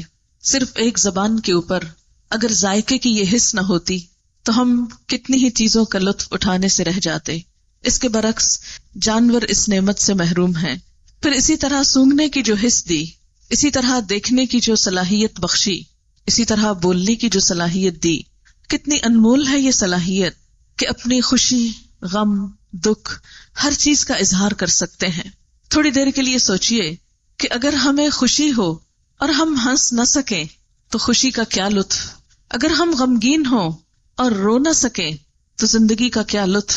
یہ رونا، یہ ہنسنا، یہ بولنا، یہ سب کچھ اس کی نعمتیں ہیں. لیکن ہم نے ان چیزوں کو نعمت کے طور پر کم ہی لیا ہے. جانور بےچارے ہر موقع پر ایک ہی آواز نکال دیتے ہیں. چڑیا کو دیکھیے، ایک ہی طرح کی چو چو کرتی ہے، کبھی سمجھ میں نہیں آتا. گھنٹوں بھی اس کو دیکھتے سنتے رہیں کہ اب اس نے کس کام کے لیے چوں پکاری ہے، غصے میں ہے یا خوشی میں ہے، سوائے اس کے کہ تھوڑے بہت ری ایکشن سے یا بیہیویئر سے پتا چلتا ہے. لیکن اس کی بولی اور اس کی زبان تو کچھ بھی نہیں بتاتی. یہ سب کچھ انسان کے لیے. پھر انسان کی شکل و صورت اللہ تعالیٰ قرآن پاک میں فرماتے ہیں، لَقَدْ خَلَقْنَا الْإِنسَانَ فِي أَحْسَنِ تَقْوِيمٍ. ہم نے انسان کو بہترین حالت پر پیدا کیا، سب سے بہترین شکل پر پیدا کیا. کبھی ہم نے غور کیا کہ جانوروں کے جسم میں بھی ہڈیاں ہوتی ہیں، ریڑھ کی ہڈی بھی ہوتی ہے، لیکن وہ سیدھے کھڑے نہیں ہو سکتے. ہم انسان سیدھے کھڑے ہو سکتے ہیں. اور پھر اللہ تعالیٰ نے گوشت اور ہڈی کا جو امتزاج بنایا، اگر جسم کو ہڈیوں سے خالی کر دیں تو آپ دیکھیں گے کہ محض گوشت کا ایک ڈھیر جو زمین پر پھسلتا پھرے، نہ چل سکے، نہ بھاگ سکے، اور اس کی ساری خوبصورتی اور سارا حسن ختم ہو کر رہ جائے. یہ اللہ ہی کی نعمتیں ہیں جو دن رات ہم استعمال کر رہے ہیں. اور اگر اس میں ذرہ برابر خلل آ جائے تو ہم بسا اوقات انتہائی بے بس ہو کر رہ جاتے ہیں. دماغ کی خرابی کا سبب بسا اوقات صرف ایک سیل کا ڈس آرڈر ہو سکتا ہے. نگاہ کی خرابی کا سبب بسا اوقات بالکل ایک چھوٹے سے حصے میں کوئی ڈس آرڈر ہو سکتا ہے، کوئی ایسی گروتھ ہو سکتی ہے جو اب نارمل ہو. انسان کے منہ کو دیکھیے کہ ہماری آنکھوں کو دیکھنے کے قابل بنانے کے لیے ان میں تری ہے. اگر یہ ویٹنس زیادہ ہو جائے اور آنسوں کی شکل میں ہر وقت منہ کے اوپر پانی کے قطرے گرتے رہیں تو ہم کیا کر سکتے ہیں؟ وقت ضرورت ہمیں پسینہ آتا ہے، لیکن اگر یہ ضرورت سے زیادہ ہو جائے تو ہمارا کیا حال ہو جائے. اسی طرح اگر منہ سے ہر وقت رال ٹپکتا رہے تو ہمارا حلیہ کیا ہو جائے. شاید کوئی ہماری طرف دیکھنا پسند نہ کرے. جسے بسا اوقات جن لوگوں کے ذہن میں کوئی خلل آ جاتا ہے اور وہ اپنے اعصاب پر کنٹرول نہیں کر پاتے تو بعض اوقات ان کو دیکھ کر ترس آتا ہے. لیکن اللہ تعالیٰ نے ہمیں یہ ساری نعمتیں عطا کی. کبھی سوچا ہم نے کہ ہم نے ان ساری نعمتوں کے جواب میں اس کو کیا دیا؟ کتنے کی خریدی تھی یہ سب چیزیں؟ آنکھ کے لیے کتنی قیمت دی تھی؟ اس بولنے کی کتنی قیمت جمع کرائی تھی؟ اس کے عوض کتنا کچھ اللہ کے ہاں جمع کرایا؟ اس چلنے پھرنے کی قوت کے لیے ہم نے اپنے رب کو کیا دے رکھا ہے؟ کچھ بھی تو نہیں. پھر ان ساری نعمتوں میں آپ دیکھیے کہ ہم جتنی چاہتے ہیں استعمال کرتے جاتے ہیں، سال ہر سال تک ان کو استعمال کرتے ہیں۔ ان نعمتوں کے علاوہ اس کی ایک بڑی نعمت کہ اس نے ہمیں مسلمان بنایا، ہدایت کی نعمت، اپنی پہچان، اپنا نام جو اس نے ہم کو دیا، تو ہم دنیا کے خوش قسمت ترین انسانوں میں سے ہیں۔ کئی ارب انسانوں میں سے وہ انسان ہیں کہ جن کو اللہ نے پیدائشی طور پر اسلام کی نعمت عطا کی۔ دنیا کی یہ ساری نعمتیں ہیں، لیکن اللہ تعالیٰ بطور خاص جس چیز کو نعمت قرار دیتے ہیں وہ دین اسلام کی نعمت ہے۔ الیوم اکملت لکم دینکم واتممت علیکم نعمتی، کہ آج میں نے تمہارا دین تمہارے لیے مکمل کر دیا اور اپنی نعمت تم پر تمام کر دی۔ وردیت لکم الاسلام دینا، اور تمہارے لیے دین اسلام کو پسند کیا۔ تھوڑی دیر کے لیے سوچئے کہ اگر ہم کسی ایسے گھرانے میں پیدا ہو جاتے کہ ہمیں یہ نعمت نہ ملتی، تو ہم میں سے کتنے ایسے تھے کہ جو کوشش اور محنت سے اس نعمت کو پا سکتے۔ لیکن ان ساری نعمتوں میں جو ایک اور بہت بہترین نعمت ہے وہ یہ کہ ہمیں اللہ کے رسول صلی اللہ علیہ وسلم کی امت میں سے پیدا کیا گیا۔ اللہ تعالیٰ قرآن پاک میں اس نعمت کا بھی بطور خاص ذکر فرماتے ہیں، لقد من اللہ علی المؤمنین اذ بعث فیہم رسولا من انفسہم یتلو علیہم آیاتہ ویزکیہم ویعلمہم الکتاب والحکمہ وان کانوا من قبل لفی ضلال مبین، کہ اللہ نے اہل ایمان پر بہت بڑا احسان کیا جب ایک رسول ان کے اندر انہی میں سے اٹھایا جو ان پر اس کی آیات پڑھ کر سناتا ہے، ان کا تزکیہ کرتا ہے، انہیں کتاب اور حکمت کی تعلیم دیتا ہے، اور اس سے قبل وہ کھلی گمراہی میں مبتلا تھے۔ تو گویا زندگی کی تمام نعمتوں میں جس نعمت کا اللہ پاک نے ذکر خاص طور پر کیا وہ رسول اکرم صلی اللہ علیہ وسلم کی ذات ہے، اور آپ کے ذریعے سے ملنے والی کتاب ہے، اور آپ کے ذریعے سے ملنے والی وہ حکمت کی باتیں ہیں جو انسانی زندگی کو سنوارتی ہیں، انسان کے اخلاق کو بہتر بناتی ہیں، اور انسان کو اس دنیا میں بھی جینے کا لطف دیتی ہیں اور آخرت میں بھی۔ دنیا میں جو کچھ بھی ہمیں ملا دو نعمتوں کی شکل میں، ایک ہمارے جسم کے لیے، دوسری ہماری روح کے لیے، ان تمام نعمتوں کو دے کر اللہ تعالیٰ ہم سے یہ نہیں چاہتے کہ ہم ان نعمتوں کو چھوڑ کر ایک طرف رکھ کے کنارہ کشی کر کے دنیا سے منہ موڑ کر بیٹھ جائیں۔ اسلام ہمیں ایسی کوئی تعلیم نہیں دیتا، اسلام میں کسی رہبانیت کا تصور نہیں، اسلام میں نیکی یہ نہیں کہ آپ نعمتوں کو ٹھکرا دیں، یہاں نیکی یہ نہیں کہ آپ ان سے منہ موڑ لیں، یہاں نیکی یہ ہے کہ ان نعمتوں کو استعمال کریں اور صحیح طور پر استعمال کریں، ان میں اپنا حق بھی لگائیں اور دوسروں کو بھی ان کا حق دیں، اور ان نعمتوں کو پا کر اللہ کا شکر ادا کریں۔ اس لیے کہ دو رویے ہوتے ہیں، ایک نعمت کو پا کر شکر ادا کرنے کا اور ایک اس کے برعکس تکبر کرنے کا۔ جب بھی انسان کو کچھ ملتا ہے تو انسان یا تو شکر گزار ہوتا ہے یا پھر خود پسند ہو جاتا ہے، متکبر ہو جاتا ہے۔ تکبر کیا چیز ہے کہ جب انسان کو کوئی نعمت ملے تو وہ اس نعمت کو پا کر خود کو اتنا بڑا سمجھنے لگے کہ اپنے ہی جیسے دوسرے انسان اس کو چھوٹے نظر آنے لگے۔ یہ رویہ جہاں خالق کائنات کو پسند نہیں وہاں مخلوق کو بھی اچھا نہیں لگتا۔ ایسا کرنے والے جہاں اللہ کی محبت نہیں پاتے وہاں مخلوق کی محبت سے بھی محروم رہتے ہیں۔ اسلام بنیادی طور پر ہمیں اسی رویے کی اصلاح کرنا سکھاتا ہے۔ اب دیکھیے کہ قرآن پاک کی ابتدا جن الفاظ سے ہوتی ہے وہ ہے الحمدللہ رب العالمین، کہ سب تعریف اللہ کے لیے ہے، سب شکر اللہ کے لیے ہے۔ یہ شکر کا ادا کرنا، نعمتوں کو رب کی امانت سمجھنا، رب کا احسان سمجھنا اور ان کو پا کر جواباً رب ہی کے آگے جھکنا، اس کا شکر گزار ہونا، یہ دراصل درست رویہ ہے۔ اور اس کے مقابلے میں نعمتوں کو پا کر خود کو بڑی چیز سمجھنے لگنا اور ان نعمتوں پر بخل کرنا، ان سے صرف اپنی ذات کو فائدہ دینا اور اس کی مخلوق کو محروم رکھنا، یہ ناشکری کا رویہ ہے جو انسان کو خود بھی نقصان دیتا ہے اور دنیا کے نقصان کے علاوہ آخرت میں بھی اس کے نقصان کا ذریعہ ہے۔ مثال کے طور پر نعمت کیا ہے؟ نعمتوں میں سب سے بڑی نعمت تو انسان کی صحت، انسان کی صلاحیتیں ہیں۔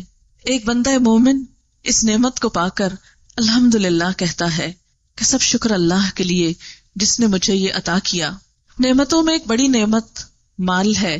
اللہ کا بندہ مال کی نعمت پا کر کبھی بھی فخر اور غرور میں مبتلا نہیں ہوتا، وہ کبھی دوسروں کو حقیر نہیں سمجھتا، اس کے پاس جتنا بھی آتا ہے وہ ہر آنے والی نعمت پر الحمدللہ کہہ کر تکبر کی نفی کرتا ہے، وہ اسے اپنا کمال نہیں سمجھتا، جیسے قارون نے کہا تھا انما اوتیتہ علی علم من عندی، کہ مجھے تو یہ سب کچھ میرے علم کی بنا پر ملا ہے، مجھے یہ میری قابلیت کی وجہ سے ملا ہے، میں اسے ڈیزرو کرتا ہوں۔ نہیں، بندہ مومن اسے پا کر ہمیشہ سمجھتا ہے یہ میرے رب کا احسان ہے، ھذا من فضل ربی، یہ میرے رب کا